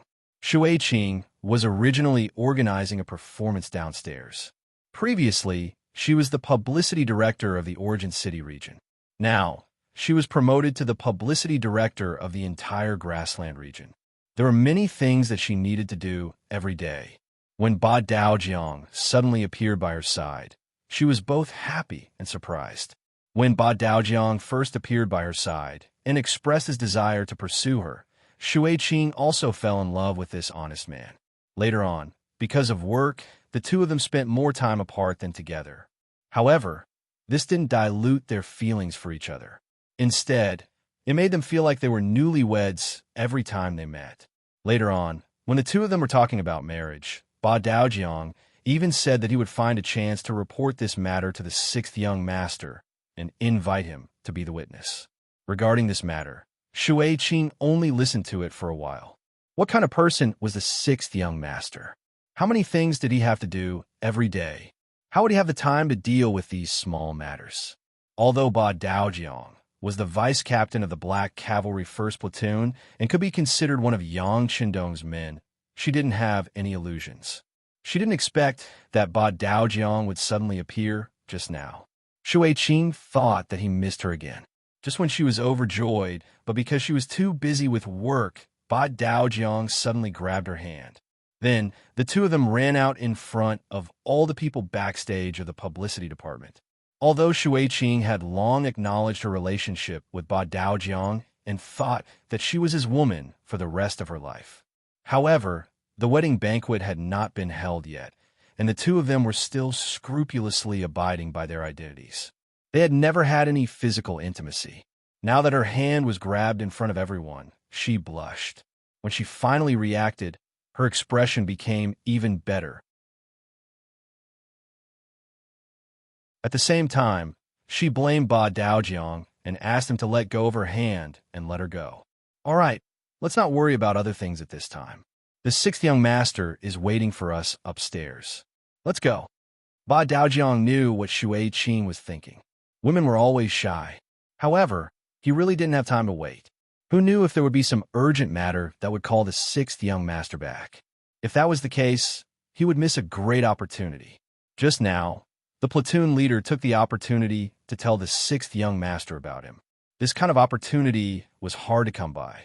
Holding Shui Qing's hand, he jogged all the way to the third floor of the restaurant and stood in front of Yang Chendong. When she saw Yang Chendong with her own eyes, Shui Qing's heart, which was already racing from jogging all the way, started to beat even faster. The current Yang Chendong was like a god in the eyes of the Yangtze people and the five-star army. Especially after the publicity department had been instructed to deliberately create a cult of personality, his reputation had spread at a rapid pace. As the most important middle-level cadre in the publicity department, Shui Qing naturally regarded Yang Chendong as a god. Now that she was able to get close to the god in her heart, Shui Qing was very excited. "You must be Shui Qing. Not bad." He looked at Shui Qing and found that this girl had a great temperament. Especially when she was wearing the lieutenant colonel uniform, it made her look even more valiant and full of an indescribable heroic spirit. This girl was quite compatible with a burly man like Ba Daojiang. A single word of praise made Shui Qing's face blossom into a smile, like a lotus flower emerging from the water. Her face carried a brilliant, yet somewhat bashful smile. "Thank you for the king's praise." With Shui Qing's status, she could only call Yang Chendong king. She couldn't casually call him king. "No problem, Director Shui Qing. You can call me sixth young master like Ba Daojiang." Yang Chendong smiled and said with a warm voice. In order to make Shui Qing feel less restrained, Yang Chendong smiled and asked about work. He knew that when interacting with people, he had to start with the areas that they were most familiar with. This way, he could quickly eliminate the barriers between them. As expected, when it came to reporting work, Shui Qing became less shy and more shrewd and capable. "Yes, sixth young master. Under the guidance of Logistics Commander Yang, our publicity department just carried out an expansion of recruitment. To be honest, there are many girls who are good at singing and dancing in the grasslands. We went through a serious selection process. After the political investigation department participated in the selection process, we recruited a total of 1,200 new members. Now, they have been divided into 12 publicity teams and have begun to perform in various places. The performance team on the streets of Turpan City today is one of them. They are currently performing the defense of Turpan City not long ago. We used the Turpan brothers, Tumu, as the model and added some exaggerated techniques to create this performance. Listening to Shui Qing's report, Yang Chendong was also interested. He knew about Tumu. This person was a local of Turpan City. At first, he wanted to earn money, so he joined the defense of Turpan City. Later on, he fully displayed his ability to fight on the battlefield. Now, he was already a company commander of 100 soldiers. Although his position wasn't very high, as a local of Turpan, he could be a representative and a model to promote. More often than not, the more grassroots people would resonate with them. It could be said that this was a very good example. "Yes, I know about Tumu. You chose him as the model, so your train of thought is correct. Then, tell me, how are the results?" Yang Chendong wanted to know what kind of changes the performance of the publicity team could bring to the overall situation. After all, if the performance was only for the sake of completing the mission, but there were no results, then the performance would lose its true meaning. At this moment, Shui Qing's face revealed a confident expression. "Sixth young master, the results are very good. With Tumu as the model, the recruitment office has already sent a notice. Now, there are many people who have signed up. They are already too busy." "Oh? Haha, not bad, not bad." Yang Chendong was very satisfied with the results. To be able to recruit more soldiers from the local area was naturally something that he was happy to see. They were familiar with the local situation and had long adapted to the local climate. With them, the combat troops could take fewer detours. Listening to Yang Chendong's praise, Shui Qing's face was even sweeter than eating honey, and her small face was bright red. Seeing that Yang Chendong was in a good mood, Beta Persei also thought of some things he had heard before. He decided to put in more effort and put in some good words for Shuiqing. When he was pursuing Kikage, this director Shuiqing helped him a lot. He would not forget this favor. Young master, I heard that since the performance of the publicity team, the people have a better understanding of our army and some of our policies, so the voices and emotions against us have decreased a lot. There's such a thing. Listening to Beta Persei's further explanation, Yang Qindong laughed out loud. Very good. This is the change brought to people's lives and work by literature and art. Well, I hope the publicity department will continue to expand the performance team. I think 10 teams are a bit too few. I'll talk to Yang Si later. It should be expanded. 100 is not a lot. Since Yang Qindong said so, Shuiqing immediately agreed happily and kept nodding. She would not forget that when she wanted to expand the publicity department, she had to persuade Yang Si for a long time. If she did not have the backing of the sixth madam, Wan Xiaoyu, she was afraid that the expansion of these 10 teams would not be supported. But now it was different. With Yang Qindong's endorsement, it would be much easier to go to the logistics headquarters to ask for people and money. Even the sixth young master was so supportive of their work and praised their work. Who would dare to neglect it? Who would not listen to the sixth young master's words? This meeting was a happy one for everyone. After all, Yang Qindong had too many things to do. He stayed in a restaurant for a while and watched the performance below. He saw that there were more and more people gathering around, and they all revealed looks of curiosity, especially some young people. No matter if they were men or women, they all revealed looks of yearning. Yang Qindong knew that the performance of the publicity team could continue to be carried out in order to win more people's hearts and gain more people's support. Speaking of publicity teams, it was very difficult for the people to see them in the past. Occasionally, some vaudeville troupes could perform on the streets. There was no Peking opera in that era. And where could they find so many handsome men and beautiful women in such troupes? Where could they find such good and diverse education and story themes? The publicity team was a pioneer. As soon as they appeared, they attracted everyone's attention. Regardless of whether they were men or women, old or young, they liked them very much. It was precisely because they liked him that they were willing to learn more about him. Then they would know more about the five-star army in Yangshi. This kind of publicity could often achieve something that even 1,000,000 soldiers couldn't do. When Yang Qindong brought people to watch the performance on the streets and did not return, the 1st Cavalry Division had already taken down Yanghe City and was cleaning up the battlefield.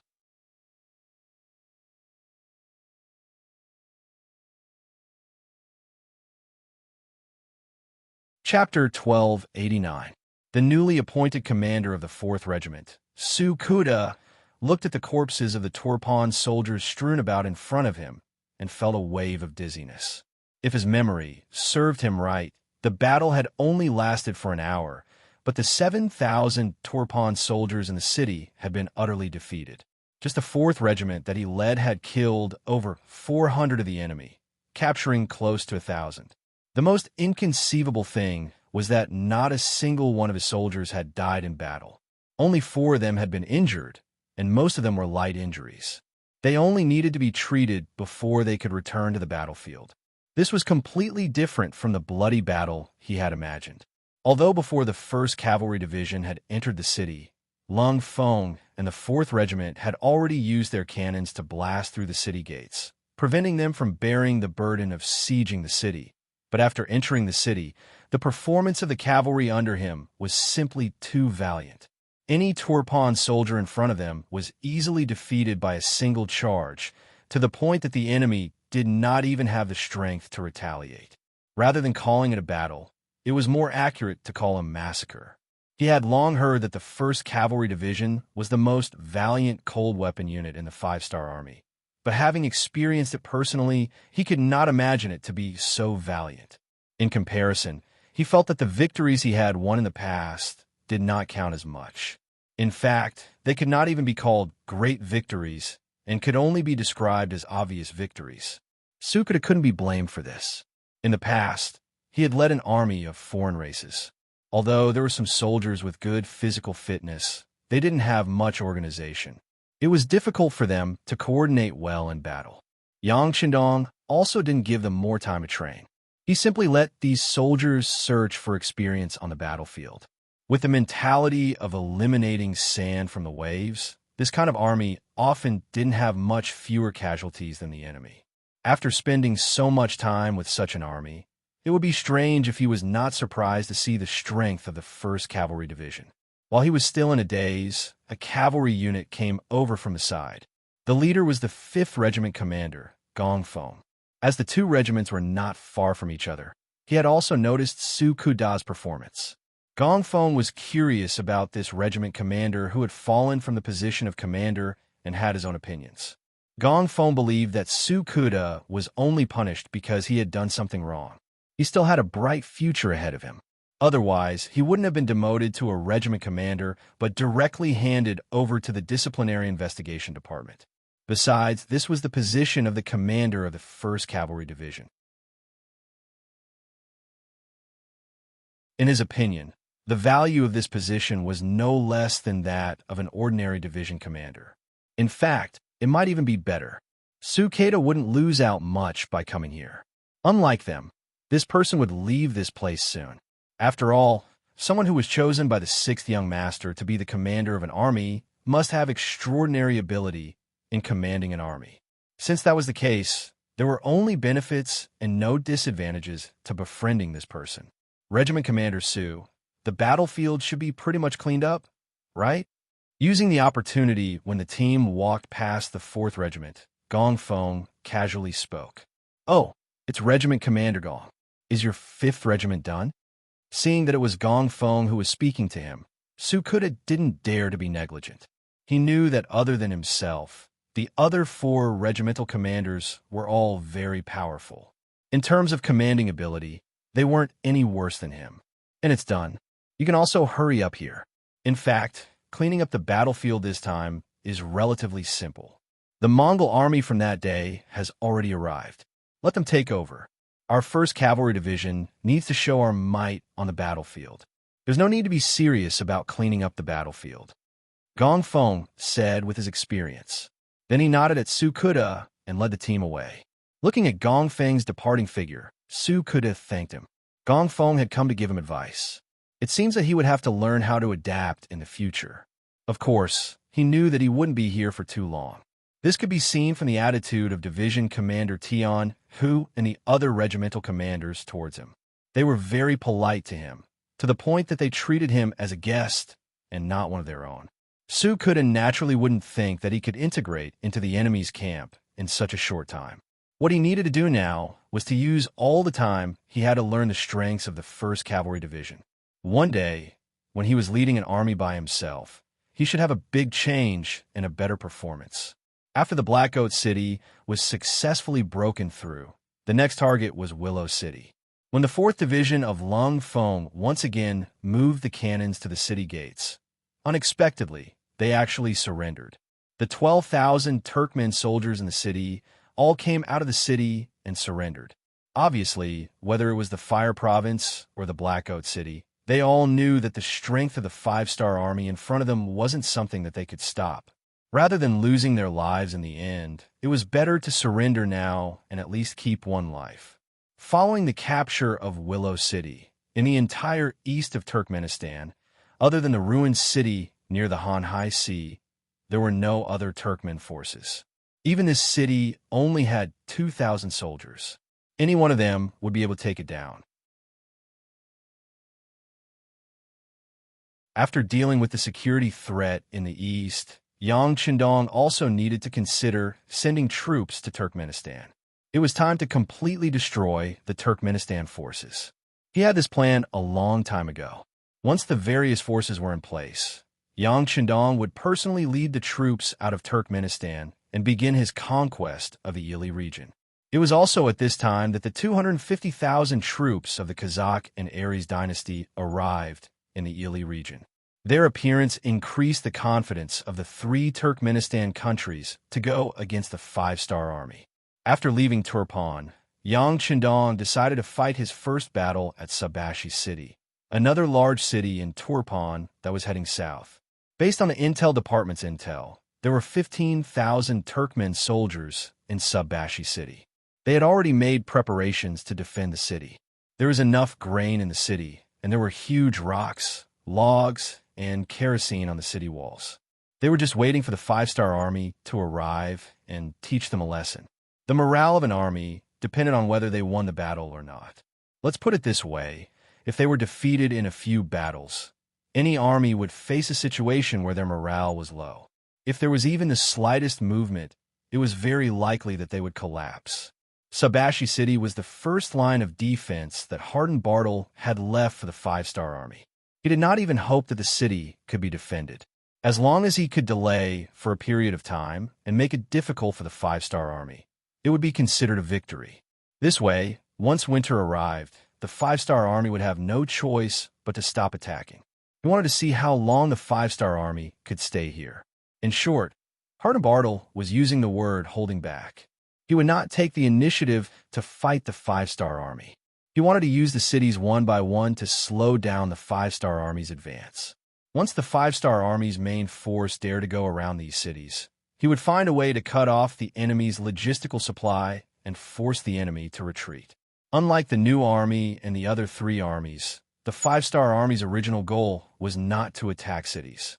Therefore, once they encountered a city that was difficult to attack, they only needed to go around it. As for the problem of the army's food, they could fight while looting. This was what people often said about using war to support war.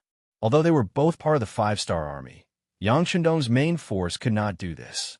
His goal was to capture cities and seize large amounts of territory. Therefore, no matter how one looked at it, the loss of Subbashi city could not be avoided. Yang Shandong did not think about going around it. With firearms and cannons that were hundreds of years ahead of this era, why would anyone go around it? Sieging a city? This should be his favorite mode of war. Send down the order. The 4th Lu Division will be the vanguard, the Liaodong Division will be the left, and the Far Eastern Army's 1st Cavalry Division will be the right. After the 4th Lu Division breaks through the gates of Subbashi city, the left and right cavalry will enter the city together. Those who surrender will live, those who resist will die. After the order was sent down, close to 30,000 5-star army moved out, leaving Yang Shandong's main force and surging forward. Yang Shandong, who was very confident in this battle, called over General Narisong of the Mongol Alliance Army and said, "Go and arrange for the people who are preparing to migrate to enter the city. Also, move all the people who should be migrating out. If there are people who are unwilling to leave their homes, forcefully take them away. If they resist, kill without mercy. Those who are not of my race will definitely have different intentions." Yang Shandong never had much patience for other factions and races. It was best if they agreed to surrender. As long as they listened to him, he did not mind giving them a better living environment. On the other hand, if they did not want to give him face, he would kill them all. He wanted to let others know that Bugnam of Gojoseon's temper was not so good. With the order given, the 5-star army quickly got busy. Following behind the main force, the Land Reform Committee also sent out a small team to follow the people who were preparing to move to Subbashi city. Yang Shandong's time was limited, and he would not waste too much time in Ely. He wanted to solve the problem here as quickly as possible. Previously, when the new army passed by this place, they chose to go around it. This made the Turpan soldiers heave a sigh of relief. This time, when they saw another batch of 5-star army appear here, they knew that it would be hard to avoid this battle. However, under the orders of the defending general, they were prepared for battle. At the same time, smoke signals were lit up on the city walls, sending out warning signals.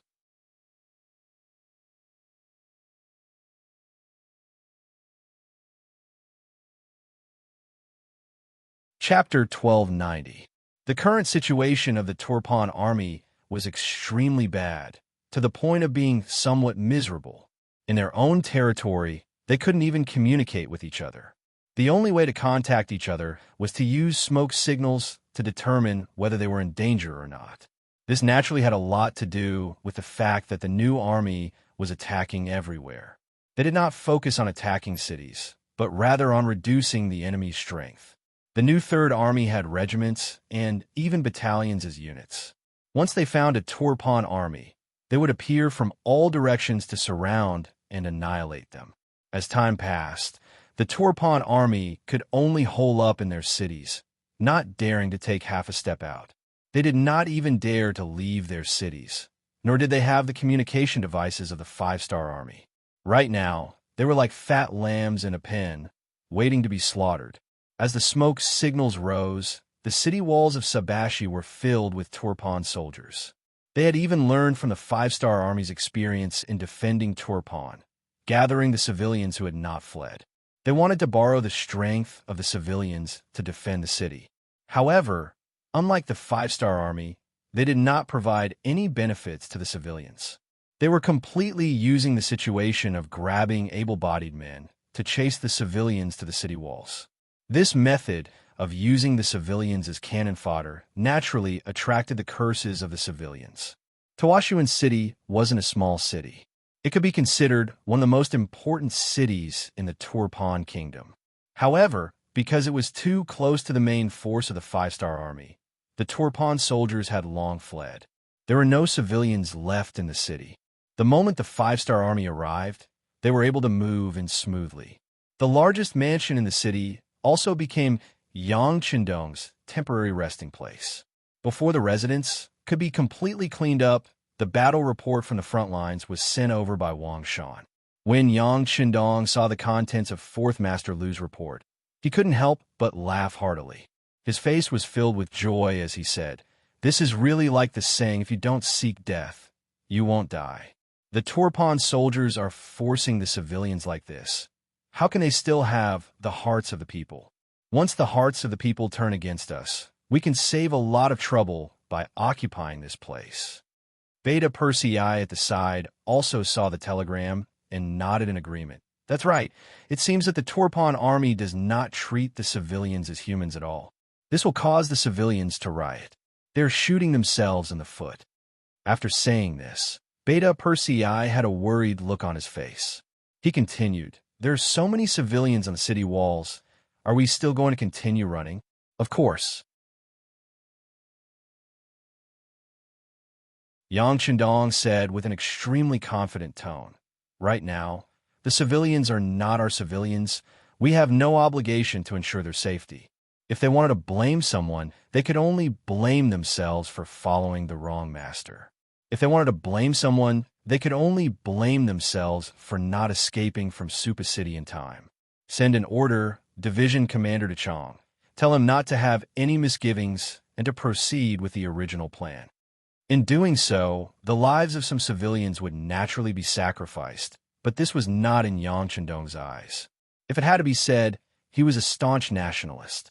If the people standing on the city walls were Han's civilians, he would definitely refrain from shooting at the rat for fear of breaking the vases. This was also the reason why Yang Xie did not directly declare war on Baiming and Nanming, even though he was so powerful. However, there was no need to be polite to the foreigners.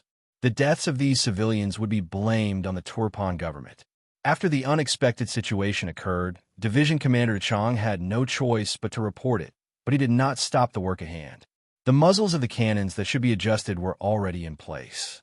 With his understanding of the 6th young master, just these foreigners alone would not be able to stop the five-star army's determination to occupy this place. As expected, the order to attack, according to the original plan, was sent to him. Immediately, Division Commander Chong did not hold back. He raised a red flag high and roared, "Fire! Boom! Boom! Boom!" In just the first round of bombardment, out of the 6 cannonballs, 2 cannonballs accurately landed on the northern city gate. The tall city gate that normally required at least 4 people to close began to tremble as if it would break open at any moment. "Second round of cannons, continue." Division Commander Chong lowered the red flag in his hand again. Immediately, another round of cannons was fired, causing the ground to tremble again. On the city walls of Suba, the cannons suddenly fell. This caused the Turpan civilians, who were originally unwilling to go up the city walls, to have a drastic change in expression. The cowardly ones had already wet their pants and sat down on the ground. Their legs were trembling, and they had no strength to stand up. Most of the civilians were like this because they had never seen such powerful cannons before. In their eyes, firecrackers were not something they could come into contact with frequently, let alone cannons that were 10,000 times more powerful. In contrast, the Turpan soldiers guarding the city were also frightened. They were not mentally prepared in this regard. When the cannons fell, especially when one of the cannons landed among them, it immediately caused dozens of casualties. Looking at the broken limbs everywhere, and the smell of blood directly assaulted their nostrils. The soldiers were all trembling, and their hands that were holding swords became weak. At this point, how could they still have the time to monitor the civilians' performance? The series of cannons completely disrupted the Turpan army's plan, and also caused their already low morale to drop to a freezing point. When another 6 cannons were fired, one of them destroyed the north gate of Suba. The Liaodong Cavalry Division and the Far Eastern Army's 1st Cavalry Division, who had been waiting for a long time, rushed in through the gate.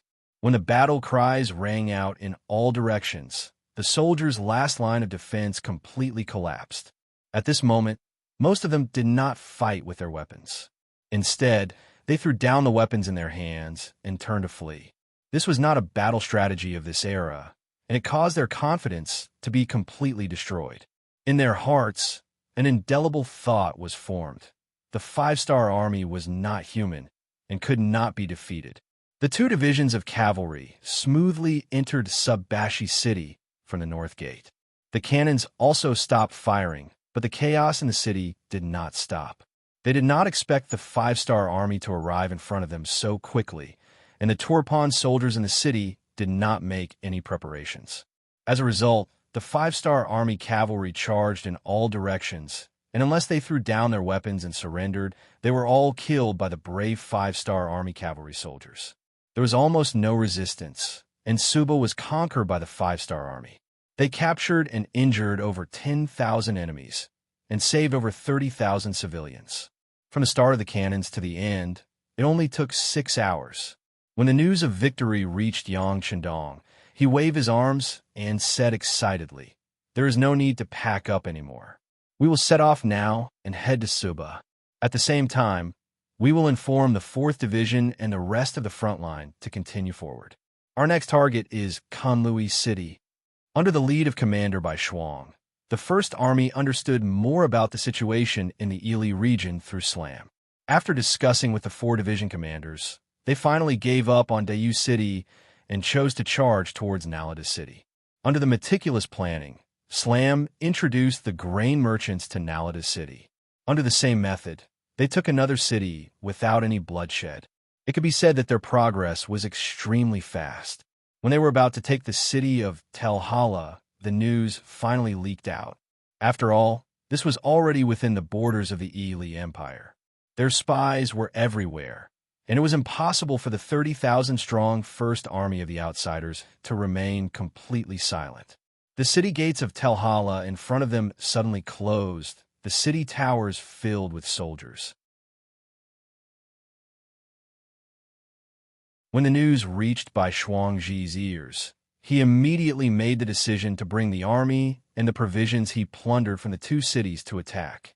Just when everyone thought that a siege was about to break out, the 1st Army of the Outsiders actually took a detour around the city, leaving Tel Hala behind. They charged straight for the capital of Ili Empire from outside the city. The 5-star army actually appeared in his own territory, and so close to the capital. When King Bao Lai heard the news, he was so scared that he broke out in cold sweat. He quickly called the Prime Minister Apu to discuss countermeasures. "Prime Minister, the 5-star army actually appeared. This is all thanks to you." When Bao Lai saw Apu, he held his hand tightly and spoke with a grateful expression on his face. Before, Apu had suggested that the 5-star army didn't play by the rules when they fought. In order to prevent sneak attacks and sudden invasions, they should send out more scouts to keep an eye on the surrounding areas. Bao Lai didn't agree with this request from the bottom of his heart. He didn't think it was necessary. No matter how powerful the 5-star army was, wasn't there a heavenly mountain between them? Even if the army could come over, they wouldn't be able to transport the grain. Moreover, the five-star army still had the Turpan kingdom to deal with. What he should do now was to do his best to solve the problem in front of him and not go around looking for trouble with them. If this wasn't Prime Minister Apu's suggestion, King Baolide would have directly refused. He didn't want to hurt the Prime Minister's feelings, so he reluctantly agreed and let the Prime Minister do as he saw fit. What he didn't expect was that it was all thanks to the scouts that he sent out. Otherwise, even if the five-star army was at his doorstep, he wouldn't know anything. Apu's expression was very heavy. He didn't look happy at all because he discovered the five-star army ahead of time. In fact, this couldn't be considered as discovering the enemy ahead of time. They had already lost Little Yule City and Nalita City. Their reaction was already half a beat too slow. Your Majesty, I've already received the news. The five-star army really did come from Heavenly Mountain. They didn't bring a large amount of grain. They just attacked the city and looted it.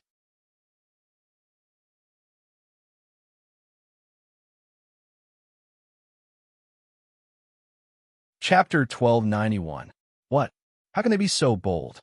King Balida's already gloomy face became even more gloomy. He didn't say anything for a long time. Yes, their guts are too big. Why don't we just eat them? Prime Minister Ali Poo hesitated for a moment before speaking with a solemn expression. Eat them up? Wouldn't that make us enemies with the five-star army? King Balida frowned. It was a pity that he was still hoping for a peaceful solution at a time like this. This was the sorrow of the weak. It was just like when the Japanese invaded China. Even though they knew that the enemy had ill intentions, they still restrained themselves. They only realized their mistake when they lost a large portion of their territory. The weak did not have any initiative on the battlefield. They were at the mercy of the enemy. Seeing that the king was still hesitating, Apu sighed and said, "Your Majesty, we can't wait any longer. The five-star army did not even give us a heads-up before attacking us. If we don't send an army to surround them, I'm afraid that once the enemy's main force arrives, we won't be able to retaliate. We still need to think about it at length. How about this? We will only send people to block them. At the same time, we will order the cities to prepare their defenses and observe the situation." King Balida was still hoping that the five-star legion would be at a disadvantage on the main battlefield, and they would be stopped by the Turpan Kingdom's army. If this was the case, perhaps they wouldn't even need to make a move. The five-star army would have to withdraw from this place. In this way, they would be able to obtain victory without shedding a drop of blood on their blades. Once the five-star army retreated, they would not lose any strength. Wouldn't that be the best time to take over the Turpan and Yarkiang territories? At this moment, King Baoli was still dreaming of unifying the entire region. It was, as the saying goes, a fool's dream. Apu naturally did not agree with King Baoli's words. However, he was a subject, and the other party was the king. Since that was the case, he could only obey. All right, then order the cities to defend first. Let's observe the situation first. There was one more thing that Apu didn't say. Once the ambitions of the five-star army were exposed, the king would have no choice but to send troops to suppress them. After the two of them had a detailed discussion, the king of Baoli issued a number of orders to the generals of the major cities in Ely, telling them to exercise restraint and pay close attention to the five-star army's movements. At the same time, they were to guard their own cities well. If it wasn't necessary, they were to not engage the five-star army in a direct confrontation. King Baolide was satisfied. He believed that as long as he didn't provoke the other party, the five-star army would leave if they couldn't take down the city. At the very least, his losses wouldn't be too great. On the other hand, Arup was unwilling to leave. He could clearly see how ambitious the five-star army was. Their strength was not something a small country like Turpan could satisfy. Right now, the most important thing to do was to unite and fight against the enemy together and not watch each other make fools of themselves and be defeated one by one. I can only persuade His Majesty next time. Let's go back. After leaving the palace, Arup sat in a sedan and headed back to the Prime Minister's residence under the protection of 20 guards. What he didn't know was that after he left this time, when he returned to this place, everything had changed. Just as Arup and his men left the palace, several pairs of eyes stared at them from a dark corner. Soon, a very small voice sounded out.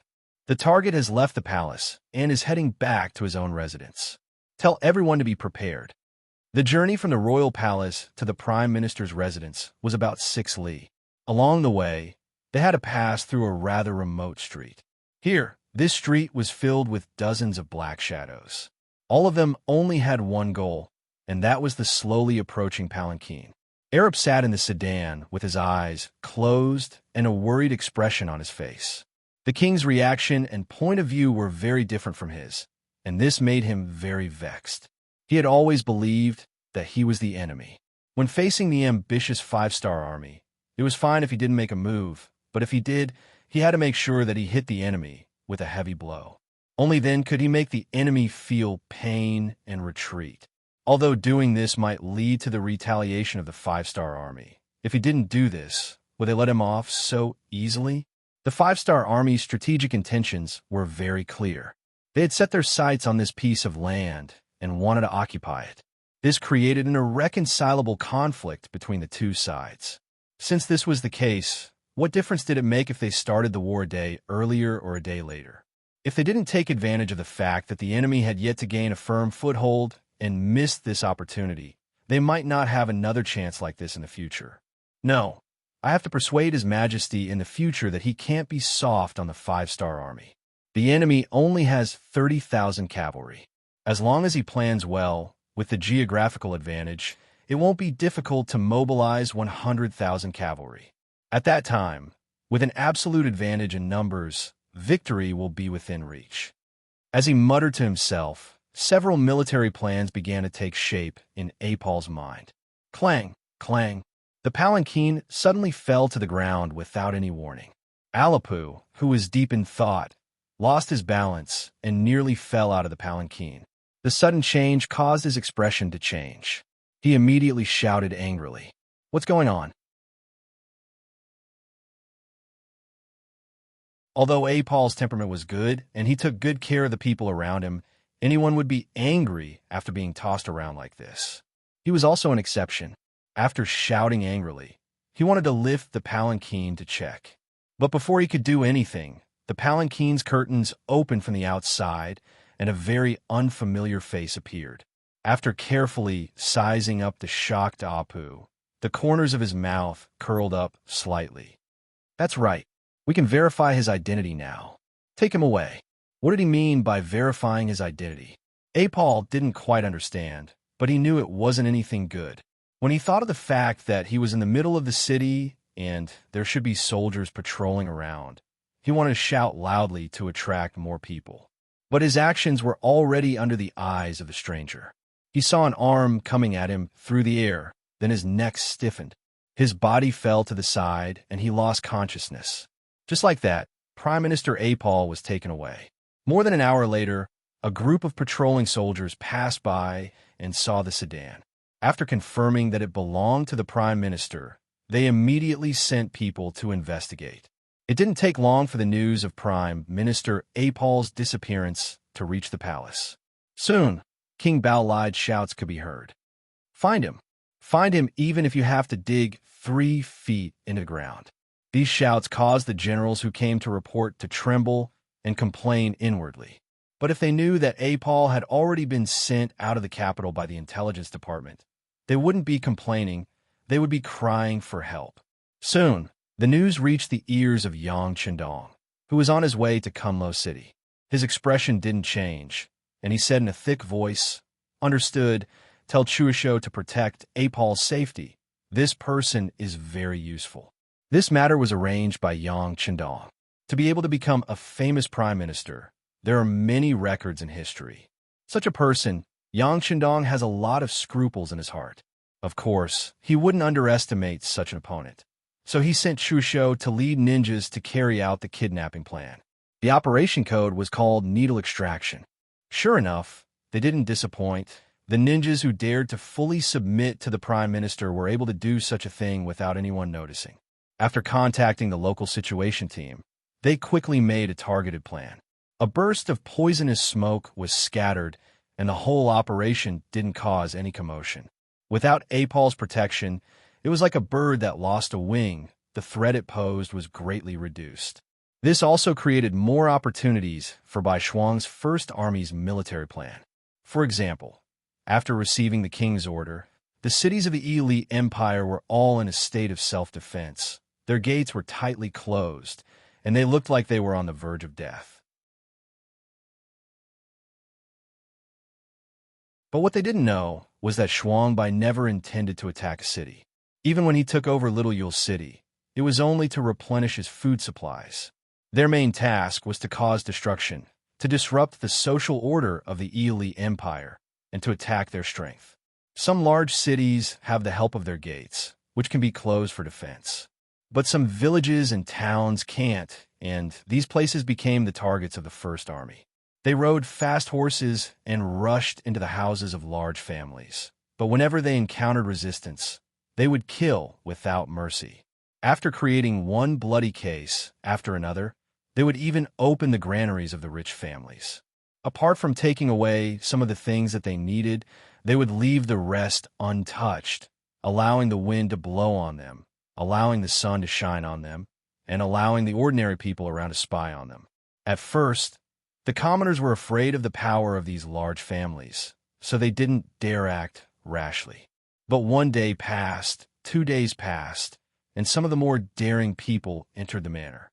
When they saw the ground covered in corpses, the fear in their hearts disappeared, and the piles of food that had already been opened up were quickly snatched clean by these people. This happened once, and when this happened frequently, and the large family's food was exposed to the commoners again and again, they no longer hesitated, nor would they wait for a day or two. They only needed to see the 5-star Army's cavalry leave, and then they would take action to snatch. The news that they could fill their stomachs quickly spread like the wind, to the extent that in some places before the 5-star Army appeared, some of the more daring commoners gathered together and charged into the large families, killing people and giving out food, and in the end, shifting the blame to the 5-star Army. You're tuning into the Romance Rendezvous YouTube channel. We're so grateful for your support, and don't forget to subscribe to join us on this incredible journey through captivating stories. Your generosity through donations truly makes a world of difference, as it's the primary source of revenue that allows me to expand and enhance this channel for you. Thank you from the bottom of my heart for being a part of this adventure.